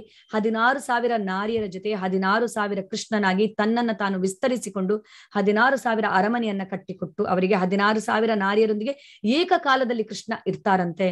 ಸೊ ಇದು ಭಗವಂತನಿಗಲ್ಲದೆ ಇನ್ಯಾರಿಗೆ ಇದು ಸಾಧ್ಯ? ಸಾವಿರಾರು ಗೋಪಿಯರ ಜೊತೆ ಸಾವಿರಾರು ಕೃಷ್ಣನಾಗಿ ತನ್ನನ್ನ ತಾನು ವಿಸ್ತರಿಸಿಕೊಂಡು ಎಲ್ಲಾ ಗೋಪಿಯರಿಂದರ ಜೊತೆ ಕೂಡ ಎಲ್ಲಾ ಗೋಪಿಯರಿಗೂ ನಮ್ಮ ಜೊತೆ ಕೃಷ್ಣ ಇದ್ದಾನೆ ಅನ್ನುವಂತ ಭಾವನೆಯನ್ನ ತಂದುಕೊಟ್ರು. ಇದು ಭಗವಂತನಿಗಲ್ಲದೆ ಮತ್ಯಾರಿಗೆ ಇದೆಲ್ಲ ಮಾಡೋದಿಕ್ಕೆ ಸಾಧ್ಯ ಅಲ್ವಾ? ಹೀಗೆ ಯಾರ್ಯಾರು ಯಾವ್ಯಾವ ಭಾವದಲ್ಲಿ ಭಕ್ತಿಯನ್ನ ಮಾಡಿದ್ರೋ ಆ ಎಲ್ಲಾ ಭಾವದಲ್ಲಿ ಸ್ಪಂದಿಸಿರುವಂತದ್ದು ಈ ಕೃಷ್ಣ ಅವತರಿಸಿದಾಗ ಮಾತ್ರ. ಅವರು ಈ ಪೃಥ್ವಿಯಲ್ಲಿ ಅವತರಿಸಿದ ಮುಖ್ಯ ಉದ್ದೇಶನೇ ಅದು ಭಕ್ತರಿಗೆ ಸಂತೋಷವನ್ನ ಕೊಡುವುದಕ್ಕೋಸ್ಕರ. ಕೆಲವರಿಗೆ ಅದು ಅರ್ಥವಾಗುವುದಿಲ್ಲ. ಯಾಕೆ ಕೃಷ್ಣ, ನೀವು ನೋಡ್ಬೋದು ಎಷ್ಟು ಸಲುಗೆಯಿಂದ, ಸ್ನೇಹ ಸಲುಗೆ ಕೃಷ್ಣನ ಜೊತೆ ಎಲ್ಲರಿಗೂ ದಾಸರ ಪದಗಳಲ್ಲಿ ನೀವು ನೋಡ್ಬೋದು ಅಲ್ವಾ? ಇಷ್ಟೊಂದು ಸಲುಗೆಯಿಂದ ಯಾರತ್ರ ಕೂಡ ನಾವು ಪ್ರಾರ್ಥನೆಯನ್ನ ಅಂದ್ರೆ ಯಾವ ದೇವತೆಗಳ ಜೊತೆ ಕೂಡ ಪ್ರಾರ್ಥನೆ ಮಾಡ್ಲಿಕ್ಕೆ ಆಗುದಿಲ್ಲ. ಅಷ್ಟು ಸಲುಗೆಯಿಂದ ನಾವು ಹೇಗೆ ಭಗವಂತನ ಜೊತೆ ನಾವು ಸಂಬಂಧವನ್ನ ಸ್ಥಾಪಿಸಬಹುದು? ಭಗವಂತ ಭಕ್ತ ವತ್ಸಲ, ತನ್ನ ಭಕ್ತರಿಗೆ ಸಂತೋಷ ಕೊಡೋದಕ್ಕೋಸ್ಕರನೇ ಅವರು ಇಲ್ಲಿಗೆ ಬರ್ತಾರೆ. ಸೊ ಮೊದಲನೇ ಉದ್ದೇಶ ಪರಿತ್ರಾಣಾಯ ಸಾಧುನಾಂ, ಎರಡನೆಯದು ದುಷ್ಟರನ್ನು ನಾಶ ಮಾಡೋದಕ್ಕೆ. ಸೊ ದುಷ್ಟರನ್ನ ನಾಶ ಮಾಡೋದಕ್ಕೆ ಭಗವಂತನೇ ಇಲ್ಲಿಗೆ ಬರ್ಬೇಕಾಗಿಲ್ಲ. ಒಂದು ಪ್ರಕೃತಿ ವಿಕೋಪ, ಭೂಕಂಪ ಅಥವಾ ಏನಾದ್ರೂ ಮಾಡಿದ್ರೆ ಆಗುತ್ತೆ, ದುಷ್ಟರ ನಾಶವಾಗ್ತಾರೆ. ಆದ್ರೆ ಮುಖ್ಯ ಉದ್ದೇಶ ಭಕ್ತರಿಗೆ ಸಂತೋಷ ಕೊಡೋದಕ್ಕೋಸ್ಕರ ದುಷ್ಟರನ್ನ ನಾಶ ಮಾಡೋದಕ್ಕೆ ಮತ್ತೆ ಧರ್ಮದ ತತ್ವಗಳನ್ನ ಮತ್ತೆ ಸ್ಥಾಪಿಸುವುದಕ್ಕಾಗಿಯೂ ನಾನು ಪ್ರತಿ ಯುಗದಲ್ಲಿಯೂ ಅವತರಿಸುತ್ತೇನೆ ಅಂತ ಭಗವಂತ ಹೇಳ್ತಾರೆ. ಸೊ ಭಗವಂತನ ಬಗ್ಗೆ ತಿಳಿದುಕೊಳ್ಳೋದ್ರಿಂದ ಆಗುವಂತ ಲಾಭವೇನು? ಜನ್ಮ ಕರ್ಮ ಚ ಮೇ ದಿವ್ಯಂ ಏವಂ ಯೋ ವೇತ್ತಿ ತತ್ವತಃ ತ್ಯಕ್ತ್ವಾ ದೇಹಂ ಪುನರ್ಜನ್ಮ ನೈತಿ ಮಾಮೇತಿ ಸೊ ಅರ್ಜುನ. ಅರ್ಜುನನೇ, ಯಾರು ಹೀಗೆ ನನ್ನ ಹುಟ್ಟಿನ ಮತ್ತು ಕರ್ಮಗಳ ದಿವ್ಯ ಸ್ವರೂಪವನ್ನು ಯಥಾರ್ಥವಾಗಿ ತಿಳಿದುಕೊಳ್ಳುವರೋ ಅವರು ದೇಹತ್ಯಾಗ ಮಾಡಿದ ನಂತರ ಮತ್ತೆ ಈ ಐಹಿಕ ಜಗತ್ತಿನಲ್ಲಿ ಹುಟ್ಟುವುದಿಲ್ಲ, ಅವರು ನನ್ನ ನಿತ್ಯ ನಿವಾಸಕ್ಕೆ ಬರುತ್ತಾರೆ. ಸೊ ಭಗವಂತನ ಜನ್ಮ ಮತ್ತು ಕರ್ಮ ಎರಡು ಕೂಡ ದಿವ್ಯವಾಗಿರುವಂಥದ್ದು. ಅದನ್ನ ಅಷ್ಟು ಸುಲಭವಾಗಿ ಅರ್ಥ ಮಾಡಿಕೊಳ್ಳೋದಕ್ಕೆ ಸಾಧ್ಯನೇ ಇಲ್ಲ. ಸೊ ಕೆಲವರು ಹೇಳ್ತಾರೆ ಅಂದ್ರೆ ಕೃಷ್ಣ ಈ ಪೃಥ್ವಿಯಲ್ಲಿ ಬಂದಾಗ ಅವನನ್ನ ಸಾಮಾನ್ಯ ಮನುಷ್ಯ ಅಂತ ತಿಳಿದುಕೊಳ್ಳೋರು ತುಂಬಾ ಜನ ಇದ್ದಾರೆ. ಸೊ ಇತ್ತೀಚೆಗೆಲ್ಲ ಈ ವಾಟ್ಸಪ್ ಅಲ್ಲಿ ಒಂದು ಮೆಸೇಜ್ ನಾನು ನೋಡ್ತಾ ಇರ್ತೀನಿ ಕೃಷ್ಣನ ಬಗ್ಗೆ, ಏನೋ ವೆರಿ ಇಂಟ್ರೆಸ್ಟಿಂಗ್ ಏನೋ ಇದು ಮೆಸೇಜ್, ಇದು ಫ್ಯಾಕ್ಟ್ ಅಬೌಟ್ ಕೃಷ್ಣ ಅಂತೇಳಿ, ಕೃಷ್ಣನ ಬರ್ತ್, ಕೃಷ್ಣನ ಡೆತ್ ಅಂತ ಕೂಡ ಹಾಕ್ತಾರೆ. ಸೊ ಭಗವಂತನಿಗೆ ಡೆತ್ ಅನ್ನುವಂಥದ್ದು ಇದೆಯಾ, ಸಾವು ಅನ್ನುವಂಥದ್ದು ಹಾಕ್ತಾರೆ. ಅದೆಲ್ಲ ಲೀಲೆ ಅನ್ನುವಂಥದ್ದು ಅವರಿಗೆ ಮೂಢರಿಗೆ ಅರ್ಥ ಆಗೋದಿಲ್ಲ. ಅದಾದ್ಮೇಲೆ ಭಗವಂತನ ಬಗ್ಗೆ ಎಲ್ಲ ಹಾಕ್ತಾರೆ. ಅಂದ್ರೆ ಭಗವಂತನ ಜೀವನವೇ ಸಂಘರ್ಷ. ಅಯ್ಯೋ ಅಂದ್ರೆ ಕೆಲವರು ಯಾವ ತರ ಮಾತಾಡ್ತಾರೆ ಅಂದ್ರೆ ಅಯ್ಯೋ ಪಾಪ ಕೃಷ್ಣನ ಜೀವನವೇ ಸಂಘರ್ಷ, ಕೃಷ್ಣ ಸೆರೆಮನೆಯಲ್ಲಿ ಹುಟ್ಟಿದ್ರು, ಜೈಲಲ್ಲಿ ಹುಟ್ಟಿದ್ರು. ಅದಾದ್ಮೇಲೆ ಕಂಸನ ಭಯದಿಂದ ಜೈಲಿನಿಂದ ಅವರನ್ನ ವೃಂದಾವನಕ್ಕೆ ಸಾಗಿಸಲಾಯ್ತು. ವೃಂದಾವನದಲ್ಲಿ ಕೂಡ ಕೃಷ್ಣ ತಿನ್ನೋದಕ್ಕೆ ಏನಿಲ್ಲದೆ ಬೆಣ್ಣೆಯನ್ನೆಲ್ಲ ಕದ್ದು ತಿಂತಾ ಇದ್ರು. ಮನೆ ಅಂದ್ರೆ ಎಲ್ಲಾ ಗೋಪಿಯರ ಮನೆಗೆಲ್ಲ ಹೋಗಿ ಗಲ್ಲಿ ಗಲ್ಲಿಯಲ್ಲಿ ತಿರುಗಾಡ್ತಾ ಇದ್ರು, ಸಾಮಾನ್ಯ ಬಾಲಕನ ತರ ಗೋವನ್ನ ಮೇಯಿಸ್ತಾ ಇದ್ರು ಗೊಲ್ಲನಾಗಿ. ಈ ತರ ಏನೇನೋ ಕಟ್ಟುಕತೆಯನ್ನ ಮಾಡಿ ಏನ್ ಹೇಳ್ತಾರಂದ್ರೆ ಕೃಷ್ಣನ ಜೀವನವೇ ಸಂಘರ್ಷ ಅಂತ ಹೇಳ್ತಾರೆ. ಅಂತವರನ್ನ ಮೂಢರು ಅಂತ ಕರೀತಾರೆ ಭಗವಂತ. ಅವಜಾನಂತಿ ಮಾ ಮೂಢ ಮಾನುಶ್ರೀಂ ತನುಮಾಶ್ರಿತಂ ಪರಂ ಭಾವಂ ಅಜಾನಂತೋ ಮಮ ಭೂತ ಮಹೇಶ್ವರಂ ಅಂತ ಭಗವಂತ ಹೇಳ್ತಾರೆ. ಅವರಿಗೆ ನನ್ನ ದಿವ್ಯ ಸ್ವರೂಪ ಅರ್ಥವಾಗುದಿಲ್ಲ, ಅವರು ಮೂಢರು. ಇರ್ಲಿ, ನೋ ಪ್ರಾಬ್ಲಮ್. ಯಾಕಂದ್ರೆ ನಾನು ಭಕ್ತರಿಗೆ ಮಾತ್ರ ಅರ್ಥ ಆಗುವಂಥದ್ದು. ಮೂಢರು ಎಷ್ಟೇ ಊಹಾತ್ಮಕ ಚಿಂತನೆಗಳನ್ನ ಮಾಡ್ಲಿ ಅವರಿಗೆ ನನ್ನ ಲೀಲೆ ಅರ್ಥ ಆಗುದಿಲ್ಲ. ನಾನು ಸಾಮಾನ್ಯ ಬಾಲಕನ ತರ ಇಲ್ಲಿ ಬರ್ತೀನಿ, ಲೀಲೆಯನ್ನ ಮಾಡ್ತೀನಿ, ಅರ್ಥ ಆಗುವವರಿಗೆ ಅರ್ಥ ಆಗುತ್ತೆ, ಆದ್ರೆ ಅರ್ಥ ಆಗದಿರೋರಿಗೆ ಅರ್ಥ ಆಗುದಿಲ್ಲ. ಈಗ ಹೀಗೆ ಭಗವಂತ ಇಲ್ಲಿ ಬಂದು ಸಂಪೂರ್ಣ ನಾಟಕವನ್ನ ಆಡ್ತಾರೆ. ಪುಟ್ಟ ಬಾಲಕನಾಗಿ ಹೇಗೆ ಅವರು ಸಾಮಾನ್ಯ ಗೊಲ್ಲನಾಗಿ ಯಾವ ತರ ಎಲ್ಲ ಅವರು ಇರ್ತಾರೆ. ಸೊ ಈ ನಾಟಕ ಎಲ್ಲರಿಗೂ ಅರ್ಥ ಆಗುವಂಥದ್ದಲ್ಲ ಇದು. ಈಗ ಸಿಕ್ಕಾಪಟ್ಟೆ ಬಣ್ಣವನ್ನ ಬಳಿದು ನಾಟಕ ಆಡೋರು ಅಥವಾ ಯಕ್ಷಗಾನ ಮಾಡುವವರು ಕೆಲವರಿಗೆ ಗೊತ್ತಾಗುದಿಲ್ಲ ಇವರು ಯಾರು ಅಂತಾನೆ ಗೊತ್ತಾಗಲ್ಲ ಅಲ್ವಾ. ಇಷ್ಟೊಂದು ಬಣ್ಣ ಬಳ್ಕೊಂಡು ಸ್ಟೇಜ್ ಮೇಲೆ ಇರೋರು ಯಾರಂತ ಗೊತ್ತಾಗುದಿಲ್ಲ. ಆದ್ರೆ ಅವರ ಮಕ್ಕಳಿಗೆ ಗೊತ್ತಾಗುತ್ತೆ ಅವ್ರು ಯಾರು ಅಂತೇಳಿ, ಇದ್ ನನ್ನ ಅಪ್ಪ ಅಂತೇಳಿ ಗೊತ್ತಾಗುತ್ತೆ. ಯಾಕಂದ್ರೆ ಸಂಬಂಧ ಇದೆ ಅಲ್ಲಿ, ಅವ್ರಿಗೆ ಯಾರಂತ ಗೊತ್ತಿದೆ. ಅದೇ ಭಕ್ತರಿಗೆ ಭಗವಂತ ಯಾವುದೇ ನಾಟಕ ಆಡಿದ್ರು ಅವ್ರಿಗೆ ಗೊತ್ತಾಗುತ್ತೆ ಇದು ಭಗವಂತನೇ. ಮಗುವಾಗಿ ಬಂದ್ರು ಭಗವಂತನೇ, ಯಾವ ರೀತಿಯಲ್ಲಿ ಬಂದ್ರು ಕೂಡ ಇವರು ಭಗವಂತನೇ ಅನ್ನುವಂಥದ್ದು ಭಕ್ತರಿಗೆ ಗೊತ್ತಾಗುತ್ತೆ. ಭಕ್ತರಲ್ಲದವರಿಗೆ ಗೊತ್ತಾಗುದಿಲ್ಲ, ಅವರು ಭ್ರಮೆಗೊಳಗಾಗುತ್ತಾರೆ, ದಿಗ್ಭ್ರಮೆಗೊಳ್ಳುತ್ತಾರೆ. ಹೀಗೆ ಅವರು ತಮ್ಮ ಊಹಾತ್ಮಕ ಚಿಂತನೆಗಳ ಮೂಲಕ ಏನೇನೋ ಮಾತಾಡ್ತಾರೆ. ಕೃಷ್ಣನ ಜೀವನವೇ ಸಂಘರ್ಷ ಹಾಗೆ ಹೀಗೆ ಅಂತೇಳಿ. ಸೊ ಭಗವಂತ ತಮ್ಮ ಇಚ್ಛೆಯ ಪ್ರಕಾರ ಇಲ್ಲಿಗೆ ಬರ್ತಾರೆ, ಎಲ್ಲವೂ ತಮ್ಮ ಇಚ್ಛೆಯ ಪ್ರಕಾರ ಅವ್ರು ಮಾಡ್ತಾರೆ. ವಸುದೇವ ದೇವಕಿಯರಿಂದ ನಾನು ರಕ್ಷಿಸಲ್ಪಡುತ್ತೇನೆ ಅನ್ನುವಂತ ಭಾವನೆ ಭಗವಂತನಿಗೆ ಸಂತೋಷ ಕೊಡುತ್ತದೆ. ನನ್ನ ಭಕ್ತರು ನನ್ನನ್ನ ರಕ್ಷಿಸ್ತಾ ಇದ್ದಾರೆ, ಇರ್ಲಿ ಅವರಿಗೆ ಆ ಭಾವನೆಯನ್ನ ನಾನು ತಂದು ಕೊಡ್ತೇನೆ ಅಂತ ಹೇಳಿ. ಸೊ ಭಗವಂತ ಭಕ್ತವತ್ಸಲ. ಭಗವಂತನ ಈ ಒಂದು ಲೀಲೆಯನ್ನ ಅರ್ಥ ಮಾಡ್ಕೊಳ್ಳೋದು ತುಂಬಾ ಕಷ್ಟ. ಗೋಪ ಬಾಲರಿಗೆ ಕೂಡ ತಾವು ಅವರಿಂದ ಸೋಲುವ ತರ ನಾಟಕವನ್ನ ಆಡ್ತಾ ಇದ್ರು ಕೃಷ್ಣ ಆಟ ಆಡುವಾಗ ಅವರ ಜೊತೆ. ಸೊ ಅವರಿಗೆ ಭಕ್ತರಿಗೆ ಖುಷಿ ಕೊಡೋದು ತುಂಬಾ ಇಷ್ಟವಾಗುತ್ತೆ. ಆದ್ರಿಂದ ಭಗವಂತ ಹೇಳ್ತಾರೆ ನನ್ನ ಜನ್ಮ ಮತ್ತು ನನ್ನ ಕರ್ಮ ದಿವ್ಯ. ಅರ್ಥ ಆಗೋದಿಲ್ಲ ಯಾರಿಗೂ, ನಾನು ಯಾಕೆ ಬೆಣ್ಣೆ ಕದ್ದೆ ಅಂತ ಯಾರಿಗೂ ಗೊತ್ತಾಗೋದಿಲ್ಲ, ಅದು ದಿವ್ಯವಾಗಿರುವಂಥದ್ದು. ನನ್ನ ಜನ್ಮ ಕೂಡ ಅಷ್ಟೇ, ನನ್ನ ಕರ್ಮಗಳು, ಎಲ್ಲಾ ಕರ್ಮಗಳು, ನಾನು ಕುರುಕ್ಷೇತ್ರ ಯುದ್ಧ ಭೂಮಿಯಲ್ಲಿ ನಾನು ಮಾಡಿರುವಂತ ಎಲ್ಲಾ ಕಾರ್ಯಗಳು ಕೂಡ ಅಷ್ಟು ಸುಲಭವಾಗಿ ಯಾರಿಗೂ ಅರ್ಥ ಆಗಲ್ಲ. ಕೆಲವರು ತಿಳ್ಕೊಳ್ತಾರೆ ಯಾಕೆ ಕೃಷ್ಣ ಉಪಾಯವನ್ನ ಮಾಡಿ ಇದ್ ಮಾಡಿದ್ರು, ಹಲವಾರು ಕಡೆ ಅವರು ಬೇರೆ ತರದ ಒಂದು ಟ್ರಿಕ್ ಮಾಡಿದ್ರು ಯಾಕೆ ಅಂತೇಳಿ. ಅದು ಅರ್ಥ ಆಗುದಿಲ್ಲ ಸಾಮಾನ್ಯ ಜನರಿಗೆ ಯಾಕೆ ಮಾಡದೆ ಅಂತೇಳಿ. ಅದನ್ನ ಯಥಾರ್ಥವಾಗಿ ತಿಳಿದುಕೊಳ್ಬೇಕು, ಅಷ್ಟು ಸುಲಭ ಕೂಡ ಅಲ್ಲ ಅಲ್ವಾ. ಎಷ್ಟು ಅಂದ್ರೆ ದೇವೋತ್ತಮ ಪರಮಪುರುಷ ಜಗದೊಡೆಯ ಜಗದೋದ್ಧಾರಕ ಶ್ರೀಕೃಷ್ಣ ತಾಯಿಗೆ ಬಾಯಿಯಲ್ಲಿ ಜಗವನ್ನ ತೋರಿದ ಶ್ರೀಕೃಷ್ಣ ಸಾಮಾನ್ಯ ಗೋಪಿ ಆಗಿರುವಂತ ಮಾತೆ ಯಶೋದೆಯ ಕೈಯಲ್ಲಿರುವಂತಹ ಹಗ್ಗ ಅಂದ್ರೆ ಪ್ರೀತಿ ಎಂಬ ಹಗ್ಗದಿಂದ ಅವರು ಬಂಧಿತರಾಗುತ್ತಾರೆ. ಎಂತೆಂಥ ಋಷಿಮುನಿಗಳ ಕೈಗೆ ಸಿಗದಿರುವಂತಹ ಕೃಷ್ಣ ಸಾಮಾನ್ಯ ಅಂದ್ರೆ ವೃಂದಾವನದ ಸಾಮಾನ್ಯ ಒಂದು ಮಾತೆ ಯಶೋದೆ ಅಂತವರ ಕೈಯಲ್ಲಿನ ಹಗ್ಗಕ್ಕೆ ಹೇಗೆ ಬಂಧಿತರಾಗುತ್ತಾರೆ, ಹಗ್ಗದಿಂದ ಬಂಧಿತರಾಗುತ್ತಾರೆ. ಹೇಳ್ತಾರೆ ಏನು ಸುಕೃತವ ಮಾಡಿದಳು ಯಶೋದೆ, ಜಗದೋದ್ಧಾರಕನ ಮಗನೆಂದು ಆಡಿಸಿದಳು ಅಂತ ದಾಸರು ಹಾಡನ್ನ ಹಾಡ್ತಾರೆ. ಯಾರ ಕೈಗೂ ಸಿಗದಿರುವಂತ ಕೃಷ್ಣ ಮಾತೆ ಯಶೋದೆಯ ಪ್ರೀತಿ ಎಂಬ ಹಗ್ಗಕ್ಕೆ ಬಂಧನಕ್ಕೊಳಗಾಗ್ಬೇಕಾದ್ರೆ ಮಾತೆ ಯಶೋದೆ ಎಷ್ಟು ತಪಸ್ಸನ್ನ ಮಾಡಿರ್ಬೇಕು, ಎಷ್ಟು ಇದನ್ನ ಮಾಡಿರ್ಬೇಕು, ತಪಸ್ಸನ್ನ ಭಕ್ತಿಯನ್ನ ಮಾಡಿರ್ಬೇಕು ಅಂತ ಹೇಳ್ತಾರೆ. ವಾತ್ಸಲ್ಯ ರಸದಲ್ಲೇ ಟಾಪ್ ಮೋಸ್ಟ್ ರಸ, ವಾತ್ಸಲ್ಯ ರಸದಲ್ಲೇ ಟಾಪ್ ಮೋಸ್ಟ್ ಸ್ಥಾನದಲ್ಲಿರುವವಳು ಮಾತೆ ಯಶೋದೆ. ದೇವಕಿ ಕೃಷ್ಣನಿಗೆ ಜನ್ಮವನ್ನ ಕೊಟ್ಲು, ಆದ್ರೆ ಬಾಲಲೀಲೆಯನ್ನು ನೋಡುವಂತ ಭಾಗ್ಯ ದೇವಕಿಗೆ ಇರ್ಲಿಲ್ಲ.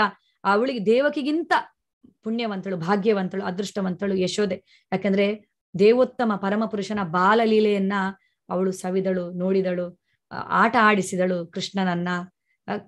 ಮಾತೆ ಯಶೋದೆಯ ಕೈಯಲ್ಲಿನ ಕೋಲಿಗೆ ಹೆದರುವ ತರ ಭಗವಂತ ನಾಟಕ ಆಡಿದ್ರು. ಸೊ ಇದೆಲ್ಲ ಎಷ್ಟು ಸ್ವೀಟ್ ಆಗಿರುವಂತ ಒಂದು ಲೀಲೆ, ತುಂಬಾ ತುಂಬಾ ಸ್ವೀಟ್ ಲೀಲೆ ಇದು, ದಾಮೋದರ ಲೀಲೆ ಅಂತೇಳಿ. ಈಗ ನೆಕ್ಸ್ಟ್ ದಾಮೋದರ ಮಾಸ ಬರುತ್ತೆ. ಈ ದಾಮೋದರ ಮಾಸದಲ್ಲಿ ನಾವು ಪ್ರತಿದಿನ ಈ ಲೀಲೆಯನ್ನ ಹಾಡಿ ಹೊಗಳ್ತೀವಿ ಭಗವಂತನದು ಈ ಲೀಲೆಯನ್ನ. ಸೊ ಹೀಗೆ ಭಗವಂತ ಹೇಳ್ತಾರೆ, ನನ್ನ ಜನ್ಮ ಮತ್ತು ನನ್ನ ಕರ್ಮ ದಿವ್ಯವಾಗಿರುವಂಥದ್ದು, ಅಷ್ಟು ಸುಲಭವಾಗಿ ಅರ್ಥ ಮಾಡ್ಕೊಳಕ್ ಆಗುದಿಲ್ಲ. ಸೊ ಯಾರು ತಿಳಿದುಕೊಳ್ತಾರಲ್ಲ ಅವರು ದೇಹ ತ್ಯಾಗ ಮಾಡಿದ ನಂತರ ಮತ್ತೆ ಈ ಐಹಿಕ ಜಗತ್ತಿನಲ್ಲಿ ಹುಟ್ಟುವುದಿಲ್ಲ, ಮತ್ತೆ ಅವರಿಗೆ ಜನ್ಮ ಮೃತ್ಯು ಜರ ವ್ಯಾಧಿ ಅನ್ನುವಂಥದ್ದು ಇಲ್ಲ, ಅವರು ನನ್ನ ನಿತ್ಯ ನಿವಾಸಕ್ಕೆ ಬರುತ್ತಾರೆ ಅಂತ. ಆದ್ರಿಂದ ಯಥಾರ್ಥವಾಗಿ ತಿಳಿದುಕೊಳ್ಳೋದಕ್ಕೆ ನಾವು ಪ್ರಯತ್ನಿಸ್ಬೇಕು ಭಗವಂತನ ಬಗ್ಗೆ. ಸೊ ಅರ್ಜುನನಿಗೆ ಈಗ ಪ್ರಶ್ನೆ ಬರುತ್ತೆ ಮನಸ್ಸಿನಲ್ಲಿ, ಯಾರಾದ್ರೂ ಇದುವರೆಗೆ ನಿನ್ನನ್ನ ಅರ್ಥ ಮಾಡ್ಕೊಳ್ಳೋದಕ್ಕೆ ಸಾಧ್ಯ ಆಗಿದೆಯಾ ಅರ್ಜುನ ಕೇಳ್ತಾನೆ. ಭಗವಂತ ಹೇಳ್ತಾರೆ, ಎಸ್, ಸಾಧ್ಯವಾಗಿದೆ. ವೀತರಾಗ ಭಯ ಕ್ರೋಧ ಮನ್ಮಯಾ ಮಾಮುಪಾಶ್ರಿತಾಃ ಬಹವೋ ಜ್ಞಾನ ತಪಸಾ ಪೂತಾ ಮದ್ಭಾವಮಾಗತಾಃ. ಭಯ, ರಾಗ, ಕ್ರೋಧಗಳನ್ನ ತ್ಯಜಿಸಿ ಅನೇಕರು ಸಂಪೂರ್ಣವಾಗಿ ನನ್ನಲ್ಲಿಯೇ ಮನಸ್ಸುಳ್ಳವರಾಗಿ ನನ್ನಲ್ಲಿ ಆಶ್ರಯ ಪಡೆದಿದ್ದಾರೆ, ನನ್ನ ಜ್ಞಾನದಿಂದ ಪರಿಶುದ್ಧರಾಗಿದ್ದಾರೆ. ಹೀಗೆ ಅವರು ನನ್ನಲ್ಲಿ ದಿವ್ಯ ಪ್ರೇಮವನ್ನ ಪಡೆದಿದ್ದಾರೆ. ಎಸ್, ಸೊ ಭಯವನ್ನ ತ್ಯಜಿಸಿರೋರು, ರಾಗ ಅಂದ್ರೆ ಅಟ್ಯಾಚ್ಮೆಂಟ್, ಅತಿಯಾದ ಬಂಧನ, ಕ್ರೋಧಗಳನ್ನ ಇದೆಲ್ಲವನ್ನ ತ್ಯಜಿಸಿದವರು, ನನ್ನಲ್ಲೇ ಮನಸ್ಸುಳ್ಳವರಾದವರು, ನನ್ನಲ್ಲೇ ಮನಸ್ಸನ್ನ ನೆಟ್ಟವರು ನನ್ನಲ್ಲಿ ಆಶ್ರಯ ಪಡೆದಿದ್ದಾರೆ, ನನ್ನ ಜ್ಞಾನದಿಂದ ಅವರು ಪರಿಶುದ್ಧರಾಗಿದ್ದಾರೆ. ಹೀಗೆ ನನ್ನಲ್ಲಿ ದಿವ್ಯ ಪ್ರೇಮವನ್ನ ಪಡೆದಿದ್ದಾರೆ, ನನ್ನನ್ನ ಅರಿತುಕೊಳ್ಳೋದಕ್ಕೆ ಅವರಿಗೆ ಸಾಧ್ಯವಾಗಿದೆ ಅಂತ ಭಗವಂತ ಹೇಳ್ತಾರೆ. ಯೇ ಯಥಾ ಮಾಂ ಪ್ರಪದ್ಯಂತೆ ತಾಂಸ್ತಥೈವ ಭಜಾಮ್ಯಹಂ ಮಮ ವರ್ತ್ಮಾನುವರ್ತಂತೆ ಮನುಷ್ಯಾಃ ಪಾರ್ಥ ಸರ್ವಶಃ. ಯಾರು ನನಗೆ ಹೇಗೆ ಶರಣಾಗುತ್ತಾರೋ ಹಾಗೆ ನಾನು ಅವರಿಗೆ ಅನುಗ್ರಹಿಸುತ್ತೇನೆ. ಪಾರ್ಥನೆ, ಎಲ್ಲರೂ ಎಲ್ಲಾ ರೀತಿಗಳಲ್ಲೂ ನನ್ನ ಮಾರ್ಗವನ್ನೇ ಅನುಸರಿಸುತ್ತಾರೆ. ಸೊ ಯಾವ ತರ ನಾವು ಶರಣಾಗುತ್ತೇವೆ ಅದೇ ತರ ಭಗವಂತ ನಮ್ಗೆ ಅನುಗ್ರಹಿಸುತ್ತಾರೆ ಅಂತ ಭಗವಂತ ಹೇಳ್ತಾರೆ. ಈಗ ನಮ್ಮ ಶರಣಾಗತಿ ಒಂದು 20% ಇದ್ರೆ ಭಗವಂತ 20% ಮಾತ್ರ ನಮ್ಗೆ ಸ್ಪಂದಿಸ್ತಾರೆ. ನಮ್ಮ ಶರಣಾಗತಿ 100% ಇದ್ರೆ 100% ಪ್ರೊಟೆಕ್ಷನ್ ನಮ್ಗೆ ಸಿಗುತ್ತೆ ಭಗವಂತನಿಂದ. ಮತ್ತೆ ಯಾವ ಭಾವದಲ್ಲಿ ನಾವು ಭಗವಂತನ ಭಕ್ತಿಯನ್ನ ಮಾಡುತ್ತೇವೆ, ದಾಸ್ಯ ಭಾವ, ಸಾಖ್ಯ ಭಾವ, ಮಾಧುರ್ಯ, ವಾತ್ಸಲ್ಯ, ಶಾಂತರಸ, ಎಲ್ಲ ಅದೇ ತರ ಅವ್ರು ನಮ್ಗೆ ಸ್ಪಂದಿಸ್ತಾರೆ. ನಮ್ಮ ಇಚ್ಛೆಯ ಪ್ರಕಾರ ಅವರು ಸ್ಪಂದಿಸ್ತಾರೆ. ಭಗವಂತ ವೃಂದಾವನದಲ್ಲಿ ಅವತರಿಸಿದ್ದೇ ಅವರು ಆ ಉದ್ದೇಶದಿಂದ. ಎಲ್ಲರ ಭಕ್ತಿಗೆ ಅವರು ಸ್ಪಂದಿಸಿದ್ರು, ಎಲ್ಲಾ ರೀತಿಯ ಭಕ್ತರಿಗೂ ಅವರು ಸ್ಪಂದಿಸಿದ್ರು. ಇದು ಕೃಷ್ಣ ಅವತರಿಸುವಂತಹ ಒಂದು ವೈಶಿಷ್ಟ್ಯತೆ, ಕೃಷ್ಣನ ಒಂದು ಇದರ ವೈಶಿಷ್ಟ್ಯತೆ ಇದೇನೆ. ಹೀಗೆ ಅವ್ರು ಹೇಳ್ತಾರೆ, ಎಲ್ಲ ಯಾವ ತರ ಶರಣಾಗುತ್ತಾರೋ ನಾನು ಅದೇ ತರ ಅನುಗ್ರಹಿಸುತ್ತೇನೆ ಅಂತೇಳಿ. ಈಗ ಆಚಾರ್ಯರುಗಳು ಹೇಳ್ತಾರೆ, ನಮ್ಮ ಶರಣಾಗತಿ ಹೇಗಿರ್ಬೇಕು? 100% ಶರಣಾಗತಿ, 100ಕ್ಕೆ 100% ನಮ್ಮ ಶರಣಾಗತಿ ಇದ್ದಾಗ ನಾವು ನಮ್ಮ ಬಗ್ಗೆ ಯೋಚನೆ ಮಾಡ್ಬೇಕಾಗಿನೇ ಇಲ್ಲ, ಭಗವಂತನೇ ನಮ್ಮ ಬಗ್ಗೆ ಯೋಚನೆ ಮಾಡ್ಬಿಡ್ತಾರೆ. ಎಲ್ಲವೂ ಭಗವಂತನಿಗೆ ಬಿಟ್ಟಿದ್ದಂತ. ಉದಾಹರಣೆಗೆ ಪುಟ್ಟ ಮಗು, 2 ತಿಂಗಳ ಮಗು ನಿಸ್ಸಹಾಯಕ ಪರಿಸ್ಥಿತಿಯಲ್ಲಿ ಮಲಗಿರುತ್ತದೆ. ಅದಕ್ಕೆ ಅಂದ್ರೆ ಹೊರಳಾಡೋದಕ್ಕೆ ಕೂಡ, ಮಗ್ಗಲು ತಿರುಗಿಸೋದಕ್ಕೂ ಆಗದಿರುವಂತಹ ಪರಿಸ್ಥಿತಿ, ಸುಮ್ಮನೆ ಮಲ್ಕೊಂಡು ಕೈಕಾಲು ಅಲ್ಗಡಿಸ್ತಾ ಇರುತ್ತಷ್ಟೇ, ಮತ್ತೇನಿಲ್ಲ, ಅದಕ್ಕೆ ಏನು ಮಾಡಕ್ಕಾಗಲ್ಲ, ನಿಸ್ಸಹಾಯಕ. ಆದ್ರೆ ತಾಯಿಯ ಮೇಲೆ ಸಂಪೂರ್ಣ ಅವಲಂಬಿತವಾಗಿದೆ, 100% ತಾಯಿಯ ಮೇಲೆ ಅವಲಂಬಿತವಾಗಿದೆ. ಸೊ ಮಗು ಕೇಳ್ಬೇಕಾ? ಅದಕ್ಕೆ ಏನಾದ್ರೂ ಕೇಳೋದಿಕ್ಕೂ ಅದಕ್ಕೆ ಎಲ್ಲಿ ಆಗತ್ತೆ ಅಲ್ವಾ? ಕೇಳೋದಿಲ್ಲ ಮಗು ತನಗೆ ಏನು ಬೇಕು ಅಂತ ಹೇಳಿ. ನನಗೆ ಹಾಲು ಬೇಕು, ನನಗೆ ನಿದ್ದೆ ಮಾಡಿಸಿ, ನನ್ನನ್ನ ಸ್ನಾನ ಮಾಡಿಸಿ, ನನ್ನ ಡಯಪರ್ ಚೇಂಜ್ ಮಾಡಿಸಿ ಅಂತ ಮಗು ಕೇಳುತ್ತಾ? ಇಲ್ಲ, ತಾಯಿಯ ಮೇಲೆ ಅವಲಂಬಿತವಾಗಿ ಅದು ಬಿಟ್ಟು ಬಿಟ್ಟಿದೆ, ತಾಯಿಯೇ ನೋಡ್ಕೊಳ್ಳಿ ಅಂತೇಳಿ. ಸೊ ತಾಯಿ ಬಂದು, ತಾಯಿಗೆ ಗೊತ್ತಿದೆ ಮಗುವಿಗೆ ಯಾವಾಗ ಹಾಲು ಉಣಿಸ್ಬೇಕು, ಯಾವಾಗ ಅದರ ಡಯಪರ್ ಚೇಂಜ್ ಮಾಡ್ಬೇಕು, ಯಾವಾಗ ಅದನ್ನ ನಿದ್ದೆ ಮಾಡಿಸ್ಬೇಕು, ಅದಕ್ಕೆ ಸ್ನಾನ ಯಾವಾಗ ಮಾಡಿಸ್ಬೇಕು. ತಾಯಿ ಸಂಪೂರ್ಣ ಜವಾಬ್ದಾರಿಯನ್ನ ಹೊತ್ಕೊಂಡಿದ್ದಾಳೆ. ಸೊ ಈಗ ನಾವು ಕೂಡ ಭಗವಂತನಿಗೆ ಸಂಪೂರ್ಣ ನಾವು ಶರಣಾಗತರಾದಾಗ ನಮ್ಮ ಬಗ್ಗೆ ನಾವು ಯಾಕೆ ಯೋಚಿಸ್ಬೇಕು? ಭಗವಂತನಿಗೆ ಗೊತ್ತಿದೆ ನಮಗೆ ಏನು ಬೇಕು ಏನು ಬೇಡ ಅಂತೇಳಿ. ನಮ್ಗೆ ಆಕ್ಚುಲಿ ಗೊತ್ತಿಲ್ಲ ನಮ್ಗೆ ಏನು ಬೇಕು ಏನು ಬೇಡ ಅಂತೇಳಿ, ಆದ್ರೆ ಭಗವಂತನಿಗೆ ನಮಗಿಂತ ಚೆನ್ನಾಗಿ ಗೊತ್ತಿದೆ. ಹೇಳ್ತಾರಲ್ಲ, God gives what you need, not what you want ಅಂತ. ವಾಟ್ ಯು ವಾಂಟ್ ಅಂತ ಕೇಳಿದ್ರೆ ನಮ್ದು ದೊಡ್ಡ ಲಿಸ್ಟೇ ಇರುತ್ತೆ, ನಮ್ಗೆ ಅಗತ್ಯ ಇಲ್ಲದಿರುವಂತದ್ದು, ಅದು ನಮ್ಮ ಜೀವನಕ್ಕೆ ನಮ್ಮ ಒಳಿತಿಗೆ ಅದು ಮಾರಕವಾಗುವಂಥದ್ದು ಕೂಡ ನಾವು ಬೇಕಾದ್ರೆ ಕೇಳ್ತೀವಿ ಭಗವಂತನ ಹತ್ರ. ಆದ್ರೆ ಭಗವಂತನಿಗೆ ಗೊತ್ತು ನಮ್ಗೆ ಯಾವುದು ಬೇಕಂತ. ಹೇಗೆ ತಾಯಿಗೆ ಗೊತ್ತಿರುತ್ತೆ ಪುಟ್ಟ ಮಗುವಿಗೆ ಏನು ಬೇಕು ಅಂತೇಳಿ, ಅದೇ ತರ. ಸೊ ಭಗವಂತ ಹೇಳ್ತಾ ಇರುವಂತದ್ದು ಇಲ್ಲಿ, ಏಯತಾಮಾಂ ಪ್ರಪದ್ಯಂತೆ, ಯಾವ ತರ ಶರಣಾಗುತ್ತೀರೋ ಅದೇ ತರ ನಾನು ಅನುಗ್ರಹಿಸ್ತೇನೆ. ಅದಾದ್ಮೇಲೆ ಅವ್ರು ಹೇಳ್ತಾರೆ, ಎಸ್, ಶರಣಾಗದವರಿಗೆ ನಾನು ಅನುಗ್ರಹಿಸ್ತೇನೆ, ಶರಣಾಗತರಾದವರಿಗೆ. ಆದ್ರೆ ಒಂದು ಮಾತು, ಎಲ್ಲರೂ ಎಲ್ಲ ರೀತಿಯಲ್ಲೂ ನನ್ನ ಮಾರ್ಗವನ್ನೇ ಅನುಸರಿಸುತ್ತಾರೆ ಅಂತ ಭಗವಂತ ಹೇಳ್ತಾರೆ. ಎಸ್, ಶರಣಾಗತರಾದವರು ನನ್ನ ಮಾರ್ಗವನ್ನ ಅನುಸರಿಸುತ್ತಾರೆ, ಶರಣಾಗತರಾಗದಿರೋರು ಕೂಡ ನನ್ನ ಮಾರ್ಗವನ್ನ ಅನುಸರಿಸುತ್ತಾರೆ. ಅದು ಹೇಗೆ ಅಂತ ನೀವು ಕೇಳ್ಬೋದು. ಈಗ ಭಗವಂತನ ಅಂದ್ರೆ ಇಲ್ಲಿ ಶರಣಾಗದೇ ಇರುವವರು ಕರ್ಮದ ನಿಯಮಗಳಿಂದ ಬಂಧಿತರಾಗುತ್ತಾರೆ. ಅದು ಕೂಡ ಭಗವಂತನೇ ಸೃಷ್ಟಿಸಿದ ನಿಯಮ. ಸೊ ಶರಣಾದವರು ಭಗವಂತನ ಡೈರೆಕ್ಟ್ ಒಂದು ಇದರಲ್ಲಿ ರಕ್ಷಣೆಯಲ್ಲಿ ಅವರು ಇರ್ತಾರೆ. ಸೃಷ್ಟಿಯ ನಿಯಮ, ಈ 3 ಗುಣಗಳಿಂದ ಪ್ರಭಾವಿತರಾಗಿ ಅವರು ಇರ್ತಾರೆ. ಇದು ಭಗವಂತನ ಇನ್ನೊಂದು ಶಕ್ತಿ, ದೈವಿ ಶಕ್ತಿ. ಭಗವಂತ ಹೇಳ್ತಾರೆ, ದೈವಿ ಏಷ ಗುಣಮಯಿ ಮಮ ಮಾಯಾ ದುರತ್ಯಯ, ಅದು ಕೂಡ ನನ್ನ ಶಕ್ತಿಯೇ. ಸೊ ಅದರಿಂದ ಅವರು ಪ್ರಭಾವಿತರಾಗ್ತಾರೆ. ಇಲ್ಲದೆ ಇರೋರು ನನ್ನ ಭಕ್ತರು, ನನ್ನ ಪ್ರೀತಿ ಇದರಿಂದ ಅಂದ್ರೆ ನನ್ನ ಒಂದು ರಕ್ಷಣೆಯಲ್ಲಿ ಅವರು ಇರುತ್ತಾರೆ. ಎಲ್ಲಾ ರೀತಿಯಲ್ಲೂ ಅವರು ನನ್ನ ಮಾರ್ಗವನ್ನೇ ಅನುಸರಿಸುತ್ತಾರೆ ಅಂತ ಭಗವಂತ ಹೇಳ್ತಾರೆ. ಚಾತುರ್ವರ್ಣ್ಯಂ ಮಯಾ ಸೃಷ್ಟಂ ಗುಣಕರ್ಮ ವಿಭಾಗಶಃ ತಸ್ಯ ಕರ್ತಾರಮಪಿ ಮಾಂ ವಿದ್ಯಾ ಕರ್ತಾರಮವ್ಯಯಂ.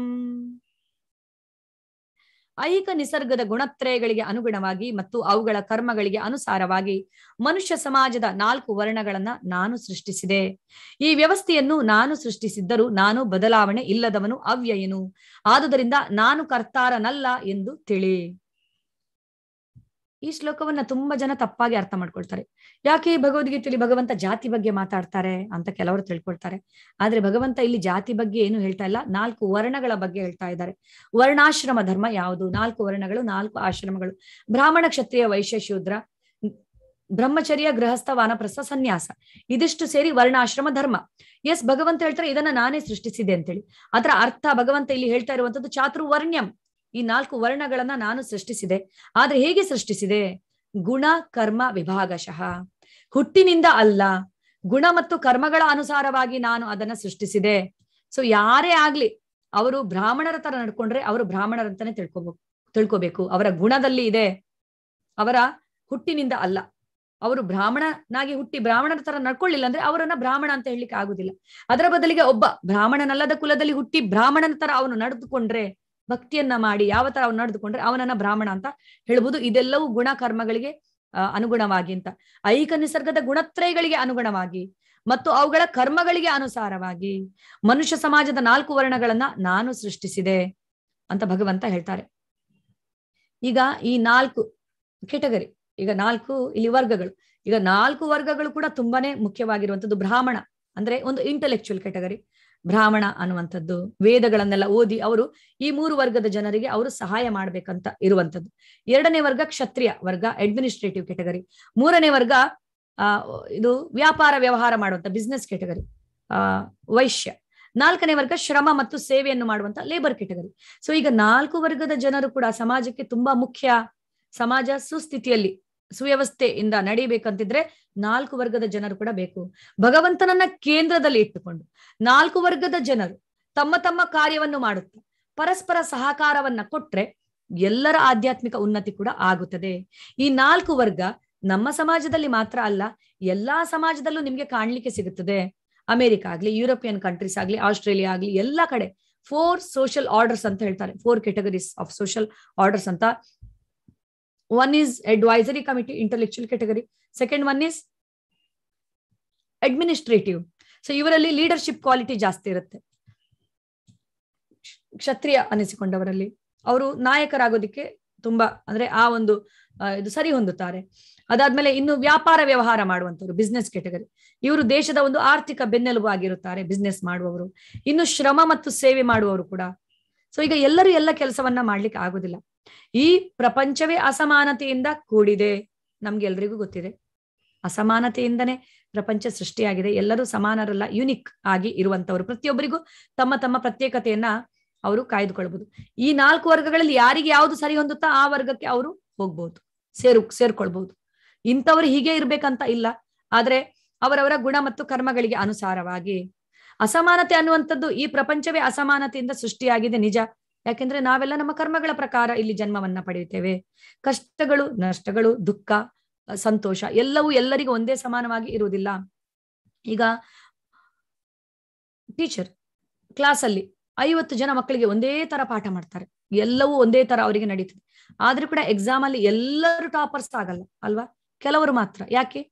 ಟೀಚರ್ ಎಲ್ಲರಿಗೂ ಒಂದೇ ತರನಾಗಿ ಬೋಧಿಸಿದ್ರು, ಯಾಕೆ ಆಗ್ಲಿಲ್ಲ?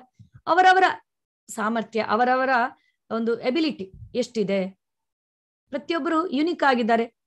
ಎಲ್ಲರೂ ಒಂದೇ ತರ, ಕೆಲವರು ಕಲಿಯೋದ್ರಲ್ಲಿ ಮುಂದೆ ಇದ್ರೆ ಕೆಲವರಲ್ಲಿ ಇನ್ನೊಂದು ಬೇರೆ ತರದ ಟ್ಯಾಲೆಂಟ್ ಇರ್ಬೋದು, ಇನ್ನೊಬ್ಬರಲ್ಲಿ ಬೇರೆ ತರದ, ಹೀಗೆ ಈ ತರ ಇರುತ್ತೆ. ಸಮಾನತೆ ಅನ್ನುವಂಥದ್ದು ಈ ಪ್ರಪಂಚದಲ್ಲಿ ಸಾಧ್ಯವಿಲ್ಲ. ಇದು ಅಸಮಾನತೆಯಿಂದ ಕೂಡಿದೆ ಈ ಪ್ರಪಂಚ. ಸಮಾನತೆ ಸಾಧ್ಯ ಯಾವಾಗ ಸಾಧ್ಯ? ಆಧ್ಯಾತ್ಮಿಕ ದೃಷ್ಟಿಯಿಂದ ಮಾತ್ರ ಸಮಾನತೆ ಸಾಧ್ಯ. ಎಲ್ಲರೂ ಭಗವಂತನ ಮಕ್ಕಳು, ಎಲ್ಲರ ಹೃದಯದಲ್ಲಿ ಪರಮಾತ್ಮನಿದ್ದಾನೆ ಅಂತ ತಿಳಿದುಕೊಂಡಾಗ ಮಾತ್ರ ಸಮಾನತೆ ಸಾಧ್ಯವಾಗುತ್ತದೆ. ಇಲ್ಲದಿದ್ರೆ ಈ ಐಹಿಕ ಪ್ರಪಂಚದಲ್ಲಿ ಸಮಾನತೆ ಅನ್ನುವಂಥದ್ದು ಇಲ್ಲ. ಯಾಕೆಂದ್ರೆ ನಾವೆಲ್ಲ ಯುನಿಕ್ ಆಗಿ ಇರುವಂತವರು ಅಲ್ವಾ. ಆದ್ರಿಂದ ಈ 4 ವರ್ಗದ ಜನತೆ ಕೂಡ ತುಂಬಾ ಮುಖ್ಯ ಸಮಾಜದಲ್ಲಿ. ನಮ್ಮ ಸಮಾಜ ಮಾತ್ರ ಅಲ್ಲ, ಎಲ್ಲಾ ಸಮಾಜದಲ್ಲೂ ಈ 4 ವರ್ಗದ ಜನರು ಇದ್ದಾರೆ. ನಮಾಂ ಕರ್ಮಾಣಿ ಲಿಂಪಂತಿ ನಮೇ ಕರ್ಮ ಫಲೇ ಸ್ಪೃಹ ಇತಿ ಮಾಂ ಯೋಭಿಜಾನಾತಿ ಕರ್ಮಭಿರ್ನ ಸಬಧ್ಯತೆ.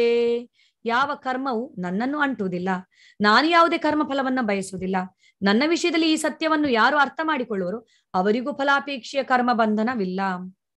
ಸೊ ಕೆಲವರು ತಿಳ್ಕೊಳ್ತಾರೆ ಭಗವಂತನಿಗೆ ಕೂಡ ಕರ್ಮದ ಫಲ ಇದೆ ಅಂತೇಳಿ. ಭಗವಂತನಿಗೆ ಯಾವ ಕರ್ಮದ ಫಲ ಇಲ್ಲ. ಈಗ ಒಂದು ಕಂಪನಿಯ ಮಾಲೀಕನಾಗಿರುವನು, ಕಂಪನಿಯ ನೌಕರರಿಗೋಸ್ಕರ ಅವನು ಹಲವಾರು ನಿಯಮಗಳನ್ನ ರಚಿಸ್ತಾನೆ. ಬೆಳಿಗ್ಗೆ 8 ಗಂಟೆಗೆ ಬರಬೇಕು, ಸಂಜೆ 5 ಗಂಟೆಗೆ ಹೋಗ್ಬೇಕು, ಪಂಚಿಂಗ್ ಸಿಸ್ಟಮ್ ಇದೆ, ಮಧ್ಯಾಹ್ನ ಲಂಚ್ 1 ಅವರ್ ಮಾತ್ರ, ಹಾಫ್ ಅನ್ ಅವರ್ ಮಾತ್ರ, ಅದಾದ್ಮೇಲೆ ತಿಂಗಳಿಗೆ 2 ರಜೆ ಇರುವಂತದ್ದು, ಸ್ಯಾಲರಿ ಈ ತರ ಇದೆ, ಹಾಗಿದೆ ಹೀಗಿದೆ, ರೂಲ್ಸ್ ಅಂಡ್ ರೆಗ್ಯುಲೇಷನ್ ಇದೆ ಕಂಪನಿದ್ದು. ಅದು ಅಲ್ಲಿಯ ನೌಕರರಿಗೆ ಮಾತ್ರ. ಅದನ್ನ ಸೃಷ್ಟಿ ಮಾಡಿದ ಮಾಲೀಕ, ಕಂಪನಿಯ ಮಾಲೀಕನಿಗೆ ಅದು ಅನ್ವಯಿಸುದಿಲ್ಲ. ಅವನು ಯಾವಾಗ ಬೇಕಾದ್ರೂ ಬರ್ಬೋದು, ಎಷ್ಟೊತ್ತಿಗಾದ್ರೂ ಬರ್ಬೋದು, ಎಷ್ಟೊತ್ತಿಗಾದ್ರೂ ಅಲ್ಲಿಂದ ಹೋಗ್ಬೋದು. ಯಾವ ನಿಯಮಗಳು ಅವನಿಗೆ ಅನ್ವಯಿಸುದಿಲ್ಲ, ಯಾಕಂದ್ರೆ ಅವನೇ ಅದರ ಮಾಲೀಕ. ಇಲ್ಲಿ ಭಗವಂತ ಎಲ್ಲಾ ಕರ್ಮದ ನಿಯಮವನ್ನ ಅವರು ರಚಿಸುತ್ತಾರೆ, ಆದ್ರೆ ಅವರಿಗೆ ಕರ್ಮದ ಬಂಧನವಿಲ್ಲ. ಯಾವ ಕರ್ಮವು ಭಗವಂತನಿಗೆ ಅಂಟುವುದಿಲ್ಲ, ಕರ್ಮ ಫಲವನ್ನು ಕೂಡ ಅವರು ಬಯಸುವುದಿಲ್ಲ. ಈಗ ಭಗವಂತ ನಾನು ಯುದ್ಧವನ್ನೇ ಮಾಡುವುದಿಲ್ಲ, ಶಸ್ತ್ರವನ್ನ ಪ್ರಯೋಗಿಸುವುದಿಲ್ಲ ಅಂತ ಹೇಳಿದ್ರು. ಆದರೆ ಯುದ್ಧ ಭೂಮಿಯಲ್ಲಿ ಅರ್ಜುನನನ್ನ ರಕ್ಷಿಸುವುದಕ್ಕೋಸ್ಕರ ಅವರು ರಥದ ಚಕ್ರವನ್ನೇ ಕೈಯಲ್ಲಿ ಎತ್ತಿ ಹಿಡಿದ್ರು. ಹಾಗೆಂತೇಳಿ ಅವರಿಗೆ ಹಾಗಾದ್ರೆ ಕರ್ಮ, ಅವರು ಮಾತನ್ನ ತಪ್ಪಿದ್ರು, ಅವರಿಗೆ ಕರ್ಮ ಬಂಧನ, ಕರ್ಮದ ಫಲ ಉಂಟಾಗುತ್ತೆ ಅಂತ ಹೇಳಕ್ಕಾಗತ್ತೆ? ಇಲ್ಲ, ಯಾವ ಕರ್ಮದ ಫಲ ಕೂಡ ಇಲ್ಲ ಭಗವಂತನಿಗೆ. ಅದು ಗೊತ್ತಿಲ್ಲದೆ ಇರೋರು ಮಾತ್ರ ಆ ತರ ಮಾತಾಡ್ತಾರಷ್ಟೇ. ಭಗವಂತನಿಗೆ ಕೂಡ ಕರ್ಮದ ಫಲ ಅಂಟಿತು, ಗಾಂಧಾರಿಯ ಶಾಪ ತಟ್ಟಿತು. ಗಾಂಧಾರಿಯ ಶಾಪ ಭಗವಂತನಿಗೆ ತಟ್ಟುದಿಲ್ಲ, ಅದೊಂದು ಲೀಲೆ ಅಷ್ಟೇ. ಮತ್ತೆ ಗಾಂಧಾರಿ ಪತಿವ್ರತ ನಾರಿಯ ಮಾತಿಗೆಗೋಸ್ಕರ, ಸೊ ಮಾತನ್ನ ಉಳಿಸೋದಕ್ಕೋಸ್ಕರ ಭಗವಂತನೇ ಒಂದು ಲೀಲೆಯನ್ನ ಸೃಷ್ಟಿ ಮಾಡ್ತಾರೆ, ಯದು ಅಂಶ ನಾಶವಾಗುವ ತರ. ಅಂಡ್ ತಾವು ಕೂಡ ಅವರು ಇಲ್ಲಿ ಲೀಲೆಯನ್ನ ಮುಗಿಸಿ ಭಗವಂತ ಹೋಗುವಾಗ ಕೂಡ ಅದು ಕೂಡ ಒಂದು ದೊಡ್ಡ ಲೀಲೆ, ಯಾರಿಗೂ ಕೂಡ ಅದು ಅರ್ಥ ಆಗುದಿಲ್ಲ. ಯುದ್ಧ ಭೂಮಿಯಲ್ಲಿ ಭೀಷ್ಮ ದ್ರೋಣ ಕರ್ಣರು ಬಿಟ್ಟಿರುವಂತ ಬಾಣಗಳು ಭಗವಂತನಿಗೆ ಎಷ್ಟೋ ಬಾರಿ ತಗುಲಿರ್ತವೆ, ಆವಾಗ ಭಗವಂತನಿಗೆ ಏನಾಗ್ಲಿಲ್ಲ. ಅಲ್ಲಿ ಒಬ್ಬ ಯಾವನೋ ಬೇಡ ಒಂದು ಅಂದ್ರೆ ಬಿಟ್ಟಿರುವಂತ ಬಾಣ ಭಗವಂತನ ಪಾದಗಳಿಗೆ ತಗುಲಿ ಭಗವಂತ ಅಂದ್ರೆ ಇದಾದ್ರು ಅಂತ ಹೇಳ್ತಾರೆ ಕೆಲವರು ಅಲ್ವಾ. ಭಗವಂತ ಅಂದ್ರೆ ಇದಾದ್ರು ಅಂತ, ಭಗವಂತನ ಮೃತ್ಯು ಆಯ್ತು ಅಂತ, ಇದು ಆತರ ಹೇಳುವಂತದ್ದೇ ಅದು ದೊಡ್ಡ ಒಂದು ಇದು ಅಂತ ಹೇಳ್ಬೋದು, ಮೂರ್ಖತನ. ಭಗವಂತನಿಗೆ ಮೃತ್ಯು ಅಂತ ಇದ್ರೆ ಆ ಮಾತಿಗೆ ಇದೇ ಇಲ್ಲ. ಅಂದ್ರೆ ಭಗವಂತ ಅನ್ನುವಂತ ಮಾತಿಗೆ ಬೆಲೆಯಲ್ಲಿರುತ್ತೆ. ಭಗವದ್ಗೀತೆ ತನ್ನ ಮಹತ್ವವನ್ನ ಕಳೆದುಕೊಂಡು ಬಿಡುತ್ತೆ ಭಗವಂತನಿಗೆ ಆ ತರ ಇದ್ರೆ. ಅದು ಭಗವಂತ ಸೃಷ್ಟಿಸಿರುವಂತ ಲೀಲೆ, ಭಕ್ತರಿಗೆ ಮಾತ್ರ ಅರ್ಥ ಆಗುತ್ತೆ. ಭಕ್ತರಲ್ಲದವರು ಈ ತರ ಭ್ರಮೆಗೊಳಗಾಗುತ್ತಾರೆ. ಭಗವಂತ ತಮ್ಮ ಲೀಲೆಯನ್ನ ಮುಗಿಸಿ ಹೋಗೋದಕ್ಕೋಸ್ಕರ ಎಲ್ಲವನ್ನ, ಯದು ಅಂಶವನ್ನ ಯಾವ ತರ ಅವ್ರು ಇದ್ ಮಾಡಿದ್ರು. ಯಾಕಂದ್ರೆ ಯದು ಅಂಶದಲ್ಲಿ ಇರೋರು ಕೂಡ ಎಲ್ಲ ದೇವತೆಗಳವರು. ಭಗವಂತ ಬರುವಾಗ ಫುಲ್ ನಾಟಕ ಟೀಮ್ ಬರುತ್ತೆ ಇಲ್ಲಿಗೆ ಭಗವಂತನ ಜೊತೆ. ಸೊ ಈಗ ಹೇಗಿದ್ರು ಇದನ್ನ ಮುಗಿಸ್ಬೇಕು, ಏನೋ ಒಂದು ರೀತಿಯಲ್ಲಿ ಮುಗಿಬೇಕು, ಹೋಗ್ಲಿ ಆ ಪತಿವ್ರತ ನಾರಿಯ ಮಾತಿನ ತರನೇ ಆಗ್ಲಿ ಅನ್ನೋ ತರ ಒಂದು ಲೀಲೆಯನ್ನ ಅವರು ಸೃಷ್ಟಿಸಿದ್ದಾರೆ. ಸೊ ಜನರಿಗೆ ಇದು ಅರ್ಥ ಆಗುವುದಿಲ್ಲ. ಸೊ ಕರ್ಮದ ಫಲ ಭಗವಂತನಿಗೆ ಇಲ್ಲ, ಯಾಕಂದ್ರೆ ಅವರೇ ಅದನ್ನ ರಚಿಸುವವರು. ಭಗವಂತನಿಗೆ ಕರ್ಮದ ಫಲ ಏನು? ಭಗವಂತನ ಬಗ್ಗೆ ಈ ಸತ್ಯವನ್ನ ಅರ್ಥ ಮಾಡಿಕೊಂಡಿರೋರಿಗೆ ಕೂಡ ಕರ್ಮದ ಫಲ ಇಲ್ಲ. ಭಗವಂತ ಹೇಳ್ತಾರೆ, ಅಹಂ ತ್ವಾಂ ಸರ್ವ ಪಾಪೇಭ್ಯೋ ಮೋಕ್ಷ ಇಷ್ಯಾಮಿ ಮಾ ಶುಚಃ. ನಿನ್ನ ಎಲ್ಲಾ ಪಾಪವನ್ನ ನಾನು ನಿನ್ನ ಪಾಪದಿಂದ ನಾನು ಮುಕ್ತನನ್ನಾಗಿ ಮಾಡುತ್ತೇನೆ, ನಿನ್ನ ಕರ್ಮಗಳನ್ನೆಲ್ಲ ನಾನು ನಾಶ ಮಾಡಿ ಬಿಡುತ್ತೇನೆ ಅಂತ ಭಗವಂತ ಇಷ್ಟು ಆಶ್ವಾಸನೆ ಕೊಡುವವರು, ಇನ್ನು ಅವರಿಗೆ ಕರ್ಮದ ಫಲ ಇದ್ರೆ ಅವರೆಲ್ಲಿ ಆಶ್ವಾಸನೆಯನ್ನ ಕೊಡೋದಿಕ್ಕೆ ಸಾಧ್ಯವಾಗುತ್ತೆ?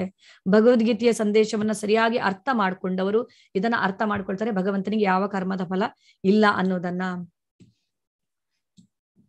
ಕರ್ಮಣೋ ಹ್ಯಪಿ ಬೋದ್ಧವ್ಯಂ ಚ ವಿಕರ್ಮಣಃ ಅಕರ್ಮಣಶ್ಚ ಬೋದ್ಧವ್ಯಂ ಗಹನಾ ಕರ್ಮಣೋ ಗತಿ.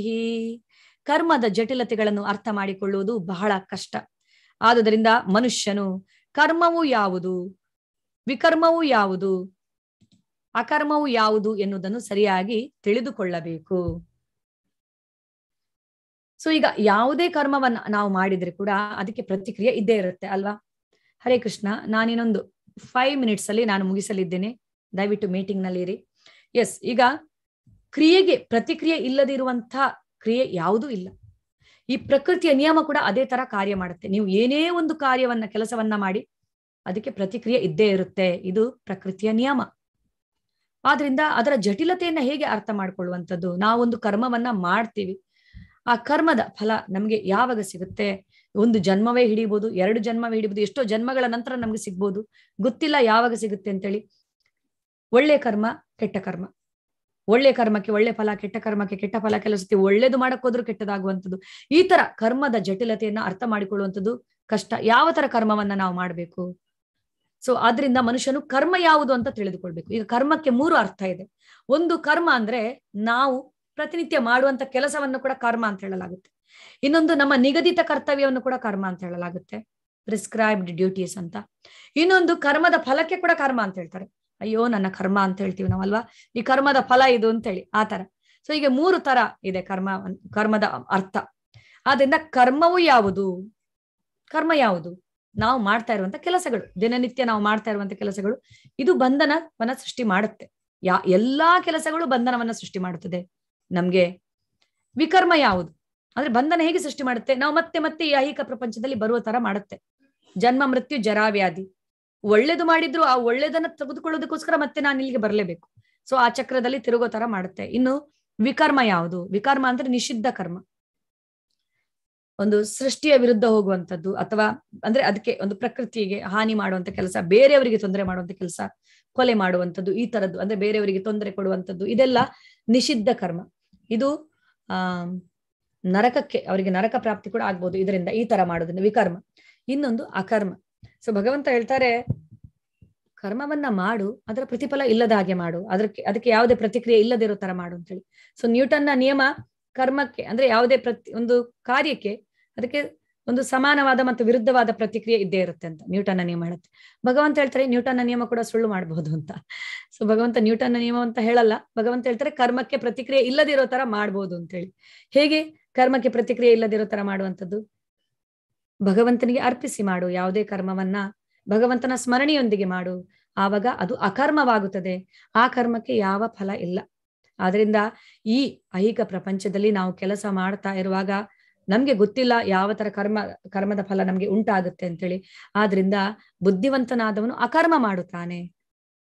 ಈ ಕರ್ಮ ನಾವು ಮಾಡಿದಾಗ ಎಲ್ಲವೂ ಜವಾಬ್ದಾರಿ ನಮ್ಮ ಹೆಗಲ ಮೇಲೆ, ಒಳ್ಳೇದಾಗ್ಲಿ ಕೆಟ್ಟದಾಗ್ಲಿ. ಆದ್ರೆ ಅಕರ್ಮ ಮಾಡಿದಾಗ ಜವಾಬ್ದಾರಿ ನಮ್ಮ ಮೇಲೆ ಇರುವುದಿಲ್ಲ, ಭಗವಂತನ ಮೇಲೆ ಇರ್ತದೆ. ಭಗವಂತನ ರಕ್ಷಣೆಯಲ್ಲಿ ನಾವು ಇರ್ತೇವೆ. ಅಕರ್ಮ ಮಾಡುವುದಂದ್ರೆ ಎಲ್ಲಾ ಕಾರ್ಯವನ್ನ ಭಗವಂತನ ಸ್ಮರಣೆಯೊಂದಿಗೆ ಮಾಡುವಂಥದ್ದು, ಭಗವಂತನಿಗೆ ಅರ್ಪಿಸಿ ಮಾಡುವಂಥದ್ದು. ಹೇಗೆ ಇದನ್ನ ಮಾಡುವಂಥದ್ದು ಅಕರ್ಮ ಅಂತ ನೀವು ಕೇಳ್ಬೋದು. ಪ್ರತಿನಿತ್ಯ ನಮ್ಮ ಕಾನ್ಶಿಯಸ್ನ ಚೇಂಜ್ ಮಾಡ್ಬೇಕಷ್ಟೇ, ನಮ್ಮ ಪ್ರಜ್ಞೆಯನ್ನ, ಕೃಷ್ಣ ಪ್ರಜ್ಞೆಯಲ್ಲಿ ಇದ್ದು ಕಾರ್ಯವನ್ನ ಮಾಡ್ಬೇಕು. ನಾನೇನೋ ಅಲ್ಲ, ಎಲ್ಲವೂ ಭಗವಂತನಿಗೆ ಬಿಟ್ಟಿದ್ದು, ನಾನೇನೋ ನನ್ನ ಕರ್ತವ್ಯವನ್ನ ಮಾಡ್ತಾ ಇದ್ದೀನಿ, ಎಲ್ಲವೂ ಕೃಷ್ಣ ಅರ್ಪಣ ಮಸ್ತು ಅಂತೇಳಿ ಕರ್ಮವನ್ನ ಮಾಡುವಂಥದ್ದು. ಈ ತರ ಮಾಡಿದಾಗ ಕರ್ಮ ಬಂಧನ ಇರುವುದಿಲ್ಲ. ಸೊ ಹೇಗೆ ಪ್ರಾಕ್ಟಿಕಲ್ ಆಗಿ ಹೇಗೆ ಬೆಳಿಗ್ಗೆ ನಾವೆಲ್ಲರೂ ಹೇಳ್ತೀವಿ, ಸ್ವಲ್ಪ ಬೇಗ ಹೇಳುವಂಥದ್ದು, 10-15 minutes ಭಗವಂತನ ನಾಮ ಜಪವನ್ನ ಜಪಿಸೋದಕ್ಕೆ ಅಂತ ಹೇಳುವಂಥದ್ದು. ಸೊ ನಾವು ಎದ್ದಿದ್ದು ಕೂಡ ಭಗವಂತನಿಗೋಸ್ಕರ ಆಯ್ತು. ನಾವು ಬೆಳಿಗ್ಗೆ ತಿಂಡಿಯನ್ನ ತಿಂತೀವಿ, ಅದನ್ನ ಭಗವಂತನಿಗೆ ಅರ್ಪಿಸಿ ತಿನ್ನುವಂಥದ್ದು, ಇದು ಕೂಡ ಭಗವಂತನಿಗೋಸ್ಕರ ನಾವು ಅಡಿಗೆ ಮಾಡಿದಾಗಾಯ್ತು. ಕೆಲ್ಸಕ್ಕೆ ಹೋಗುವವರು ಅಲ್ಲಿ ಭಗವಂತನ ಸ್ಮರಣೆಯೊಂದಿಗೆ ಕೆಲಸ ಮಾಡುವಂಥದ್ದು, ಅದರಿಂದ ಬಂದಿರುವಂತ 1% ಅನ್ನ ಭಗವಂತನಿಗೆ ಅರ್ಪಿಸುವಂಥದ್ದು, ಭಗವಂತನ ಸೇವೆಗೆ, ಭಗವಂತನಿಗೋಸ್ಕರ ಕೆಲಸ ಮಾಡಿದಾಗಾಯ್ತು. ಇದೆಲ್ಲ ಅಕರ್ಮವಾಗುತ್ತದೆ. ಭಗವಂತನ ನಾಮ ಜಪವನ್ನ ಜಪಿಸುವಂಥದ್ದು, ಇದು ಕೂಡ ಅಕರ್ಮವಾಗುತ್ತದೆ. ಸೊ ಅಕರ್ಮವನ್ನ ಮಾಡಿದಾಗ ಕರ್ಮ ಬಂಧನ ನಮ್ಗೆ ಇರುವುದಿಲ್ಲ.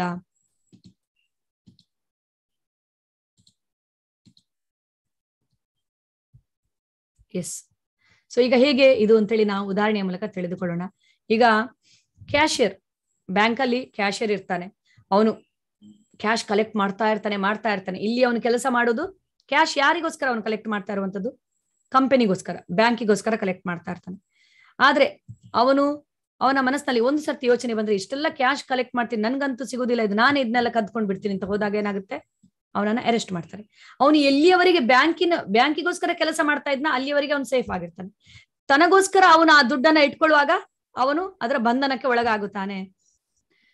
ಆ ಗಡಿಯಲ್ಲಿರುವಂತ ಯೋಧರು ಅವರು ಅಲ್ಲಿ ಶತ್ರುಗಳನ್ನ ಸಂಹಾರ ಮಾಡಿದಾಗ, ಶತ್ರುಗಳನ್ನ ಕೊಂದಾಗ ಅವರಿಗೆ ಸನ್ಮಾನ ಸಿಗುತ್ತೆ, ಪ್ರಶಸ್ತಿ ಸಿಗುತ್ತೆ, ಪರಮವೀರ ಚಕ್ರವನ್ನ ಕೊಡಲಾಗುತ್ತದೆ. ಯಾಕೆ ಕೊಡಲಾಗುತ್ತೆ? ಯಾಕಂದ್ರೆ ಅವರು ಸರ್ಕಾರದ ಆದೇಶದ ಪ್ರಕಾರ ಅವರು ಕಾರ್ಯ ಮಾಡಿದ್ರು, ಅದಕ್ಕೋಸ್ಕರ. ಅದೇ ಅವನು ಇಲ್ಲಿ ಬಂದು ಡ್ಯೂಟಿಯಲ್ಲಿ ಇಲ್ಲದಿದ್ದಾಗ ಇಲ್ಲಿ ಬಂದು ಪಕ್ಕದ ಮನೆಯವ್ರನ್ನ ಕೊಂದ್ರೆ ಅವನನ್ನ ಬಂಧಿಸಲಾಗುತ್ತದೆ. ಇಲ್ಲಿ ಅವನು ತನ್ನ ಸ್ವಂತ ಬುದ್ಧಿಯನ್ನ ಉಪಯೋಗಿಸಿದ, ಅಲ್ಲಿ ಅವನು ಸರ್ಕಾರದ ಆದೇಶದ ಪ್ರಕಾರ ನಡೆದ, ಅಲ್ಲಿ ಯಾವುದೇ ಬಂಧನ ಇಲ್ಲ. ಇಲ್ಲಿ ಬಂದಾಗ ಅದು ಬಂಧನವಾಗುತ್ತೆ, ಯಾಕಂದ್ರೆ ತನಗೋಸ್ಕರ ಅವನು ಮಾಡೋದ್ರಿಂದ. ಅರ್ಜುನ ಇಲ್ಲಿ ಈಗ ಯುದ್ಧ ಮಾಡ್ತಾ ಇರುವಂತದ್ದು ಧರ್ಮ ಯುದ್ಧ, ಭಗವಂತನಿಗೋಸ್ಕರ ಮಾಡ್ತಾ ಇರುವಂತದ್ದು. ಆದುದರಿಂದ ಅರ್ಜುನನಿಗೆ ಕರ್ಮ ಬಂಧನವಿಲ್ಲ. ದುರ್ಯೋಧನ ಯುದ್ಧ ಮಾಡ್ತಾ ಇರುವಂತದ್ದು ತನ್ನ ಸ್ವಾರ್ಥ ಸಾಧನೆಗೋಸ್ಕರ. ಈಗ ಟೇಪ್ ರೆಕಾರ್ಡರ್ ಹಳೆ ಕಾಲದಲ್ಲಿ ಇತ್ತು ಅಲ್ವಾ, 2 ಕಡೆ ಚಕ್ರ ತಿರುಗ್ತಾ ಇರುತ್ತೆ, ಒಂದು ಕಡೆ ಚಕ್ರ ತಿರುಗ್ತಾ ಇರುತ್ತೆ, ರೀಲ್ ಸುತ್ತಾ ಇರುತ್ತೆ, ಫುಲ್ ಆಗ್ತಾ ಇರುತ್ತೆ ರೀಲ್, ಇನ್ನೊಂದು ಕಡೆ ಖಾಲಿ ಆಗ್ತಾ ಇರುತ್ತೆ. ಸೊ ಭಕ್ತನಾದವನದು ಕರ್ಮಗಳೆಲ್ಲ ಖಾಲಿ ಆಗ್ತಾ ಇರುತ್ತೆ ಈ ಕಡೆ, ಅಂದ್ರೆ ಅವನೆಲ್ಲ ಭಗವಂತನಿಗೆ ಮಾಡ್ತಾ ಇರೋದ್ರಿಂದ ಎಲ್ಲ ಕರ್ಮದ. ಅಭಕ್ತನಾದವನು ಮಾಡುವ ಕರ್ಮದ ಇದೆಲ್ಲ ತುಂಬುತ್ತಾ ಇರುತ್ತೆ ಅಂತ ಈ ತರ. ಸೊ ಇಲ್ಲಿ ದುರ್ಯೋಧನದು ತುಂಬುತ್ತಾ ಇರುತ್ತೆ, ಅರ್ಜುನದು ಖಾಲಿ ಆಗ್ತಾ ಇರುತ್ತೆ. ಆ ತರ ಕೂಡ ನಾವು ಅರ್ಥ ಮಾಡ್ಕೊಳ್ಬಹುದು. ಈಗ ನಮ್ಮ ಹಣೆ ಬರವನ್ನ ನಾವೇ ಬರೆಯುತ್ತೇವೆ. ನಮ್ಮ ಹಣೆ ಬರ ಹೇಗಿರುತ್ತೆ, ನಾವು ಮಾಡುವಂತ ಕರ್ಮದ ಒಂದು ಅದರ ಅಂದ್ರೆ ಹೇಗಿರುತ್ತೆ, ಅದರ ಪರಿಣಾಮ ಹೇಗಿರುತ್ತೆ ಅದರ ಮೇಲೆ ಕೂಡ ನಿಗದಿತವಾಗುತ್ತೆ. ಕರ್ಮ ಮಾತ್ರ ಅಲ್ಲ, ಕರ್ಮದ ಪರಿಣಾಮದ ಮೇಲೆ ಕೂಡ ಅದು ಅವಲಂಬಿತವಾಗಿರುತ್ತದೆ ನಮ್ಮ ಹಣೆ ಬರಹ. ಕರ್ಮವಾದ ಅಂದ್ರೆ ಏನು? ಎಲ್ಲವನ್ನ ನಾನು ಮಾಡುವಂಥದ್ದು, ನನ್ನ ಕೈಯಲ್ಲಿದೆ, ನನ್ನ ಯಶಸ್ಸು ನನ್ನ ಕೈಯಲ್ಲಿದೆ, ನಾನೇ ಎಲ್ಲವನ್ನ ಮಾಡುವಂಥದ್ದು, ನಾನೇ ಬಾಸ್ ಅಂತ ತಿಳಿಯುವಂಥದ್ದು ಇದು ಕರ್ಮವಾದ. ದೈವವಾದ ಯಾವುದು? ನನ್ನ ಕೈಯಲ್ಲಿ ಏನೇನು ಇಲ್ಲ, ಎಲ್ಲವೂ ಭಗವಂತನ ಕೈಯಲ್ಲಿದೆ ಅಂತೇಳಿ ಮಾಡುವಂಥದ್ದು ಇದು ದೈವವಾದ. ಹಾಗಾದ್ರೆ ಈಗ ಕರ್ಮ, ನಾವು ಮಾಡಿದ ಎಲ್ಲಾ ಕರ್ಮಕ್ಕೂ ಪ್ರತಿಫಲ ಇರುತ್ತೆ. ಪಾಪದಿಂದ ನಾವು ಎಷ್ಟು ಪಾಪ ಮಾಡಿದ್ಯೋ ನಮ್ಗೆ ಗೊತ್ತಿಲ್ಲ. ಕರ್ಮದ ಜಟಿಲತೆಯನ್ನ ಅರ್ಥ ಮಾಡಿಕೊಳ್ಳುವಂಥದ್ದು ಕಷ್ಟ. ಎಷ್ಟು ಕರ್ಮಗಳನ್ನ ಮಾಡಿದೀವೋ, ಏನ್ ಮಾಡಿದೀವೋ, ಹಾಗಾದ್ರೆ ಇದರಿಂದ ಹೊರಬರೋದಕ್ಕೆ ನಮ್ಗೆ ದಾರಿಯೇ ಇಲ್ವಾ ಅಂತ ನೀವು ಕೇಳ್ಬೋದು. ದಾರಿ ಇದೆ. ಅದಕ್ಕಿಂತ ಮುಂಚೆ ಯಾವ ತರ ಕರ್ಮವನ್ನ, ನಾವು ಪಾಪವನ್ನ ಹೇಗೆ ಮಾಡ್ತೀವಿ ಅಂತೇಳಿ ನಾವು ನೋಡೋಣ. ನಮ್ಮ ಮನಸ್ಸಿನಲ್ಲಿ ಈಗ ಒಂದು ಇಚ್ಛೆ ಬರುವಂಥದ್ದು, ಕರ್ಮ ಕೆಟ್ಟ ಕೆಲಸವನ್ನ ಮಾಡ್ಬೇಕಂತೇಳಿ. ಅದು ಕೂಟ ರೂಪದಲ್ಲಿ ಇರುತ್ತದೆ. ಅದಾದ್ಮೇಲೆ ಅದನ್ನ ನಾವು ಮಾಡುವಂಥದ್ದು ಬೀಜ ರೂಪದಲ್ಲಿ ನಾವು ಅದನ್ನ ಬಿತ್ತುತ್ತೀವಿ. ಅದಾದ್ಮೇಲೆ ಅದು ಮಾಡಿ ಬಿಡುವಂಥದ್ದು, ಅದು ಪಾಪವಾಗೋಯ್ತು. ಅದು ಪಾಪ ಮಾಡಿದ ತಕ್ಷಣ ಅಪ್ರಾರಬ್ಧ ಸ್ಥಿತಿಯಲ್ಲಿ ಇರುತ್ತದೆ. ಅದು ನಮ್ಗೆ ತಕ್ಷಣವೇ ಅದರ ಫಲವನ್ನ ಕೊಡುವುದಿಲ್ಲ. ಅದಾದ್ಮೇಲೆ ಅದು ಪ್ರಾರಬ್ಧವಾಗುತ್ತದೆ. ಆವಾಗ ನಮ್ಗೆ ಅದರ ಫಲ ಸಿಗುವಂಥದ್ದು. ಹೇಗಂದ್ರೆ, ಉದಾಹರಣೆಗೆ ಒಬ್ಬನ ಮನಸ್ಸಿನಲ್ಲಿ ಇಚ್ಛೆ ಬರ್ತದೆ, ನಾನು ದುಡ್ಡನ್ನ ಕದಿಯಲ್ಲ ಅಂತ. ಅದು ಕೂಟ ರೂಪದಲ್ಲಿ ಇದೆ, ದುಡ್ಡನ್ನ ಕದಿಯುವಂಥದ್ದು. ಸೊ ಕದಿಯುವಂಥದ್ದು ಬೀಜ ರೂಪದಲ್ಲಿ ಅವನ ಕರ್ಮವನ್ನ ಬಿತ್ತಿದ ಫಲವನ್ನ.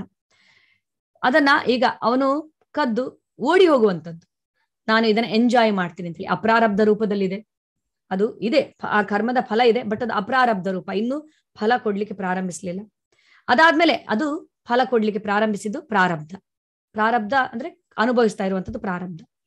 ಕೆಲವೊಂದು ಕರ್ಮಗಳಿಗೆ ಈ ಜನ್ಮದಲ್ಲೇ ನಮ್ಗೆ ಫಲ ಸಿಗ್ಬೋದು, ಕೆಲವೊಂದು ಕರ್ಮಗಳಿಗೆ ಎಷ್ಟೆಷ್ಟೋ ಜನ್ಮಗಳು ಆಗ್ಬೋದು ಫಲ ನಮ್ಗೆ ಸಿಗ್ಲಿಕ್ಕೆ. ಸೊ ಈಗ ನಾವು ಬಿತ್ತಿದ ಬೀಜಕ್ಕನುಗುಣವಾಗಿ ನಾವು ಫಲವನ್ನ ಪಡೆಯುತ್ತೀವಿ. ಕೆಲವರು ಹೇಳ್ತಾರೆ ಒಳ್ಳೆಯವರಿಗೆ ಯಾಕೆ ಕೆಟ್ಟದಾಗುತ್ತೆ ಅಂತ ಹೇಳಿ. ಒಳ್ಳೆಯವರಿಗೆ ಕೆಟ್ಟದಾಗೋದಲ್ಲ, ನಾವು ಬಿತ್ತಿದ ಬೀಜಕ್ಕನುಗುಣವಾಗಿ ನಾವು ಫಲವನ್ನ ಪಡೆಯುತ್ತೀವಿ. ಬೇವಿನ ಬೀಜವನ್ನ ಬಿತ್ತಿ ನಾವು ಮಾವಿನ ಹಣ್ಣು ಬೇಕಂತ ಹೇಳಿದ್ರೆ ಹೇಗೆ ಅಲ್ವಾ? ಈಗ ಬೀಜವನ್ನ ಬಿತ್ತಿ ಅದು ಮೊಳಕೆ ಒಡೆದು ಸಸಿಯಾಗಿ ಮರವಾಗಿ ಅದು ಫಲವನ್ನ ಕೊಡ್ಲಿಕ್ಕೆ 100 ವರ್ಷ ಕೂಡ ಬೇಕು, ಕೆಲವೊಂದು ಮರಗಳು ಹಣ್ಣು ಕೊಡ್ಲಿಕ್ಕೆ ಅಂತ ಹೇಳ್ತಾರೆ. ಹಾಗೆ ನಮ್ಮ ಕೆಲವೊಂದು ಕರ್ಮಗಳು ಜನ್ಮವೇ ಬೇಕು ನಮ್ಗೆ ಅದರ ಫಲ ಸಿಗ್ಲಿಕ್ಕೆ. ಸರತಿ ಸಾಲಿನಲ್ಲಿ ನಿಂತಿವೆ, ಎಷ್ಟೋ ಜನ್ಮಗಳಿಂದ ನಾವು ಕರ್ಮವನ್ನ ಮಾಡ್ತಾ ಬಂದಿದ್ವಿ, ಒಂದರ ನಂತರ ಒಂದು ಬರ್ತಾ ಇರುತ್ತೆ. ಆದ್ರಿಂದ ನಮ್ಗೆ ಗೊತ್ತಿಲ್ಲ ಯಾವ ಕರ್ಮವನ್ನ ನಾವು ಮಾಡಿದೀವಿ. ಈಗಿನ ನಮ್ಮ ಕಷ್ಟಗಳು ನಮ್ಮ ಹಿಂದಿನ ಜನ್ಮದ ಪ್ರಕಾರ ಈಗಿನ ನಮ್ಮ ಜನ್ಮ ಇರ್ತದೆ. ಆದ್ದರಿಂದ ಕರ್ಮ ಮಾಡೋದ್ರ ಬದಲು ಅಕರ್ಮವನ್ನ ಮಾಡ್ಬೇಕು. ಸೊ ಹಾಗಾದ್ರೆ ಏನು ಮಾಡೋದು? ಈಗ ನಾನು ಹಿಂದಿನ ಜನ್ಮದಲ್ಲಿ ಎಷ್ಟು ಕರ್ಮವನ್ನ ಮಾಡಿದೀನಿ, ಎಷ್ಟು ಪಾಪವನ್ನ ಮಾಡಿದೀನೋ ಗೊತ್ತಿಲ್ಲ.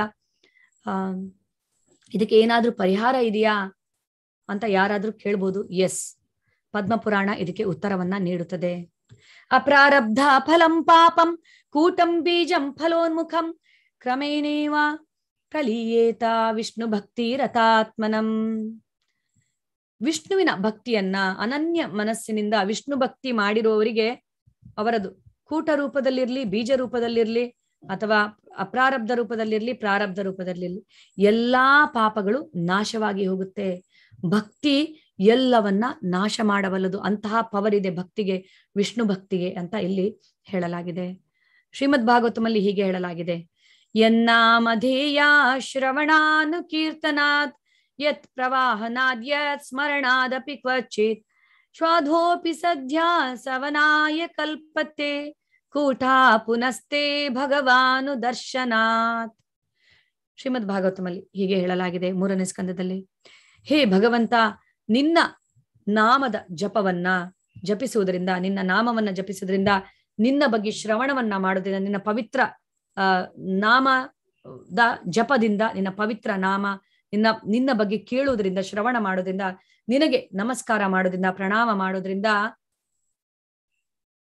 ನಿನ್ನ ಸ್ಮರಣೆ ಮಾಡೋದ್ರಿಂದ, ಒಬ್ಬ ಎಂಥದೇ ಕುಲದಲ್ಲಿ ಹುಟ್ಟಿರ್ಲಿ, ಚಂಡಾಲನೇ ಆಗಿರ್ಲಿ, ಅವನು ಬ್ರಾಹ್ಮಣನ ಮಟ್ಟಕ್ಕೆ ತನ್ನನ್ನು ತಾನು ಏರಿಸಿಕೊಳ್ಳುತ್ತಾನೆ, ಎಲ್ಲಾ ಯಾಗ ಯಜ್ಞಗಳನ್ನು ಮಾಡಿದ್ದಕ್ಕೆ ಅವನು ಸಮನಾಗುತ್ತಾನೆ ಅಂತ ಹೇಳಲಾಗಿದೆ. ಈಗ ಒಬ್ಬರ ಹುಟ್ಟು ಕೂಡ ಅವರ ಕರ್ಮದ ಅನುಸಾರವಾಗಿ ಆಗುತ್ತದೆ ಅಲ್ವಾ. ನಮ್ಮ ಕರ್ಮದ ಅನುಸಾರವಾಗಿ ನಾವು ಜನ್ಮವನ್ನ ಪಡೆಯುತ್ತೇವೆ. ಸೊ ಈಗ ಎಂಥದೇ ಕುಲದಲ್ಲಿ ಹೇಗೆ ಹುಟ್ಟಿರ್ಲಿ ಒಬ್ಬ, ಅದು ಮುಖ್ಯವಲ್ಲ. ಅವನು ತನ್ನನ್ನ ತಾನು ಭಕ್ತನ ಆ ಲೆವೆಲ್ಗೆ ಅವನು ಏರಿಸಿಕೊಳ್ಳಬಹುದು, ಬ್ರಾಹ್ಮಣನ ಲೆವೆಲ್ಗೆ ಅವನು ಏರಿಸಿಕೊಳ್ಬಹುದು ಭಗವಂತನ ಜಸ್ಟ್ ನಾಮ ಜಪ ಮಾಡೋದ್ರ ಮೂಲಕ, ಹರಿ ನಾಮವನ್ನ ಜಪಿಸುವುದರ ಮೂಲಕ ಅವನು ಆ ಸ್ಥಾನಕ್ಕೆ ಅವನು ಏರುತ್ತಾನೆ. ಸೊ ಹೀಗೆ ನಾವು ಎಲ್ಲಿ ಹುಟ್ಟುತ್ತೀವಿ ಏನು ಅದು ಮುಖ್ಯ ಅಲ್ಲ. ನಾವು ಎಚ್ಚೆತ್ತುಕೊಂಡು ಭಕ್ತಿಯನ್ನ ನಾವು ಎಷ್ಟು ಮಾಡ್ತೀವಿ ಅದರ ಪ್ರಕಾರ ನಮ್ಮ ಇದು ನಿರ್ಧಾರವಾಗುತ್ತೆ ಅಂತ, ನಮ್ಮನ್ನ ನಾವು ಎಷ್ಟು ಎಲಿವೇಟ್ ಮಾಡ್ಕೊಂಡಿದ್ದೀವಿ ಅಂತೇಳಿ. ಸೊ ಯಜ್ಞದ ಬಗ್ಗೆ ಭಗವಂತ ಹೇಳ್ತಾರೆ. ಯಜ್ಞ ಭಗವಂತ ದ್ರವ್ಯ ಯಜ್ಞ, ತಪೋಯಜ್ಞ, ಜ್ಞಾನ ಯಜ್ಞ, ಸ್ವಾಧ್ಯಾಯ ಯಜ್ಞ, ಹೀಗೆ ಹಲವಾರು ಯಜ್ಞಗಳನ್ನ ಪ್ರತಿಯೊಬ್ಬ ಮಾಡ್ಬೇಕು. ಯಾವ ತರ ಯಜ್ಞವನ್ನ ಮಾಡ್ಬೇಕು? ಕೆಲವರು ದ್ರವ್ಯ ಯಜ್ಞವನ್ನ ಮಾಡುತ್ತಾರೆ. ದ್ರವ್ಯ ಯಜ್ಞ ಅಂದ್ರೆ ತಾವು ದುಡಿದ ಹಣವನ್ನ ಒಳ್ಳೆ ಕಾರ್ಯಗಳಿಗೆ ಉಪಯೋಗಿಸುವಂಥದ್ದು, ವಿಶೇಷವಾಗಿ ಆಧ್ಯಾತ್ಮಿಕ ಕಾರ್ಯಗಳಿಗೆ ಉಪಯೋಗಿಸುವಂಥದ್ದು, ಇದು ದ್ರವ್ಯ ಯಜ್ಞವಾಗುತ್ತದೆ. ಇನ್ನು ಸ್ವಾಧ್ಯಾಯ ಯಜ್ಞ ಅಂದ್ರೆ ಶಾಸ್ತ್ರಗಳನ್ನ, ವೇದ ಅಧ್ಯಯನಗಳನ್ನೆಲ್ಲ ಮಾಡುವಂಥದ್ದು, ಇದು ಕೂಡ ಒಂದು ರೀತಿಯ ಯಜ್ಞ. ಈಗ ಇಲ್ಲಿ ಯುದ್ಧ ಭೂಮಿಯಲ್ಲಿ ಅರ್ಜುನ ಹೋರಾಡ್ತಾ ಇರುವಂತದ್ದು ಅದು ಕೂಡ ಒಂದು ರೀತಿಯ ಯಜ್ಞ, ಯಾಕಂದ್ರೆ ಭಗವಂತನಿಗೋಸ್ಕರ ಮಾಡ್ತಾ ಇರುವಂತದ್ದು. ಸೊ ಭಗವಂತನಿಗೋಸ್ಕರ ಮಾಡ್ತಾ ಇರುವಂತ ಕಾರ್ಯಗಳು ಅದು ಯಜ್ಞವಾಗುತ್ತದೆ. ಈಗ ನಾವು ಭಗವಂತನ ನಾಮ ಜಪವನ್ನ ಮಾಡುವಂಥದ್ದು ಅದು ಜಪ ಯಜ್ಞವಾಗುತ್ತದೆ. ಭಕ್ತರ ಸಂಘದಲ್ಲಿ ನಾವು ಕುಳಿತುಕೊಂಡು ಜಪವನ್ನ ಮಾಡುವುದು ಅದು ಸಂಕೀರ್ತನ ಯಜ್ಞವಾಗುತ್ತದೆ.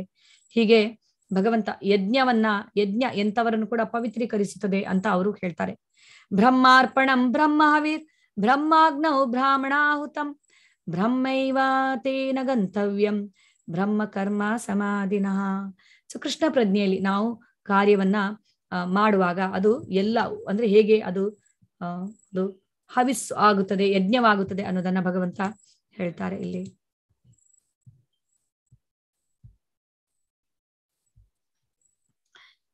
ತದ್ವಿಧಿ ಪ್ರಣಿಪಾತೇನ ಪರಿಪ್ರಶ್ನೇನ ಸೇವಯ ಉಪದೇಕ್ಷಂತಿ ತೇ ಜ್ಞಾನಂ ಜ್ಞಾನಿನಸ್ತತ್ವದರ್ಶಿನಃ.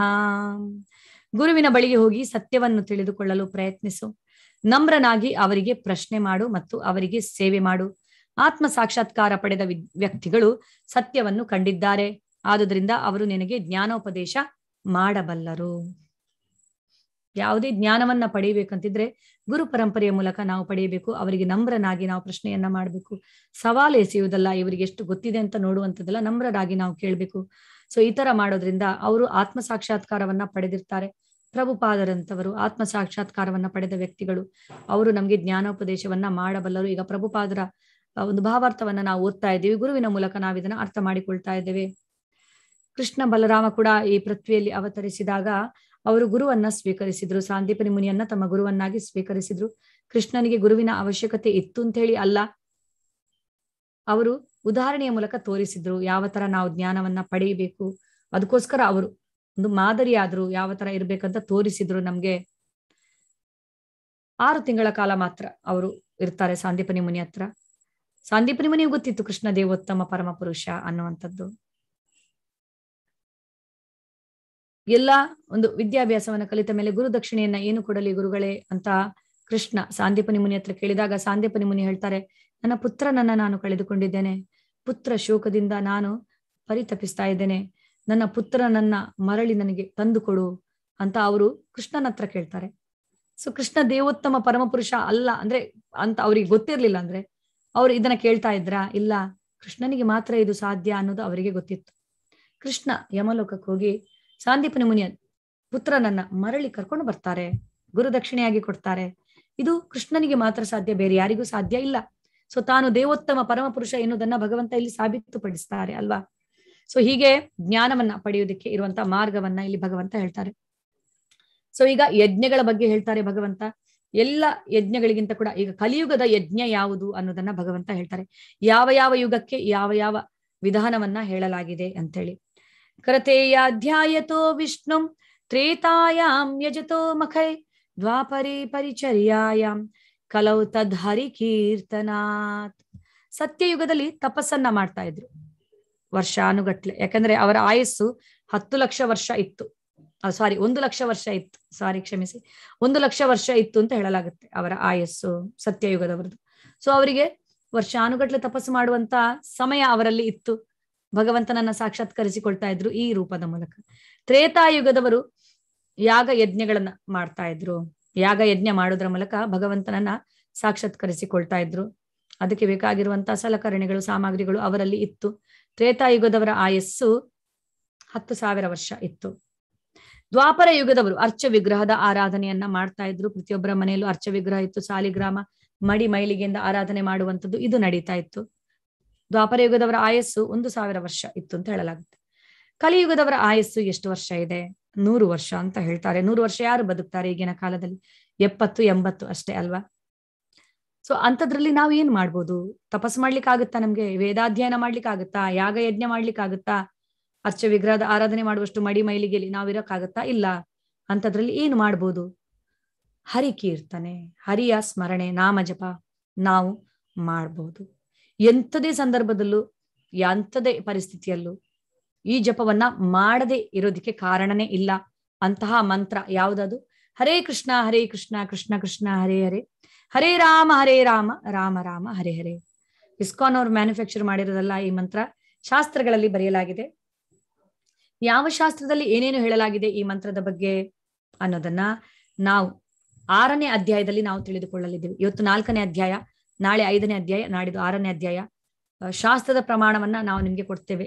ಯಾವ ಶಾಸ್ತ್ರದಲ್ಲಿ ಏನು ಹೇಳಲಾಗಿದೆ ಈ ಮಂತ್ರದ ಬಗ್ಗೆ, ಎಷ್ಟು ಪವರ್ಫುಲ್ ಮಂತ್ರ ಇದು, ಎಷ್ಟು ಅಂದ್ರೆ ಅದರಿಂದ ಒಂದು ಉತ್ತಮ ಪರಿಣಾಮ ನಮ್ಮ ಮನಸ್ಸು, ನಮ್ಮ ದೇಹ, ನಮ್ಮ ಆತ್ಮ, ನಮ್ಮ ಹೃದಯ ಎಲ್ಲ ಅದರ ಮೇಲೆ ಇದು ಬೀರುತ್ತೆ ಈ ಪರಿಣಾಮ ಈ ಮಂತ್ರ ಮಾಡೋದ್ರಿಂದ. ಇದಕ್ಕೆ ವೈಜ್ಞಾನಿಕ ಕಾರಣ ಕೂಡ ಇದೆ. ಸೈಂಟಿಫಿಕ್ ರಿಸರ್ಚ್ ಏನು ಹೇಳುತ್ತೆ ಇದರ ಬಗ್ಗೆ, ಈ ಮಂತ್ರದ ಬಗ್ಗೆ, ಪುರಾಣಗಳು ಏನು ಹೇಳುತ್ತವೆ, ಶಾಸ್ತ್ರಗಳು ಏನು ಹೇಳುತ್ತವೆ, ಎಲ್ಲದನ್ನ ನಾವು ತಿಳಿದುಕೊಳ್ಳಲಿದ್ದೇವೆ 6ನೇ ಅಧ್ಯಾಯದ ದಿವಸ. ಅಲ್ಲಿಯವರೆಗೆ ನೀವು ದಯವಿಟ್ಟು 1 ರೌಂಡ್ ಆದ್ರೂ ಜಪ ಮಾಡಿ ಮನೆಯಲ್ಲಿ ಪ್ರತಿದಿನ.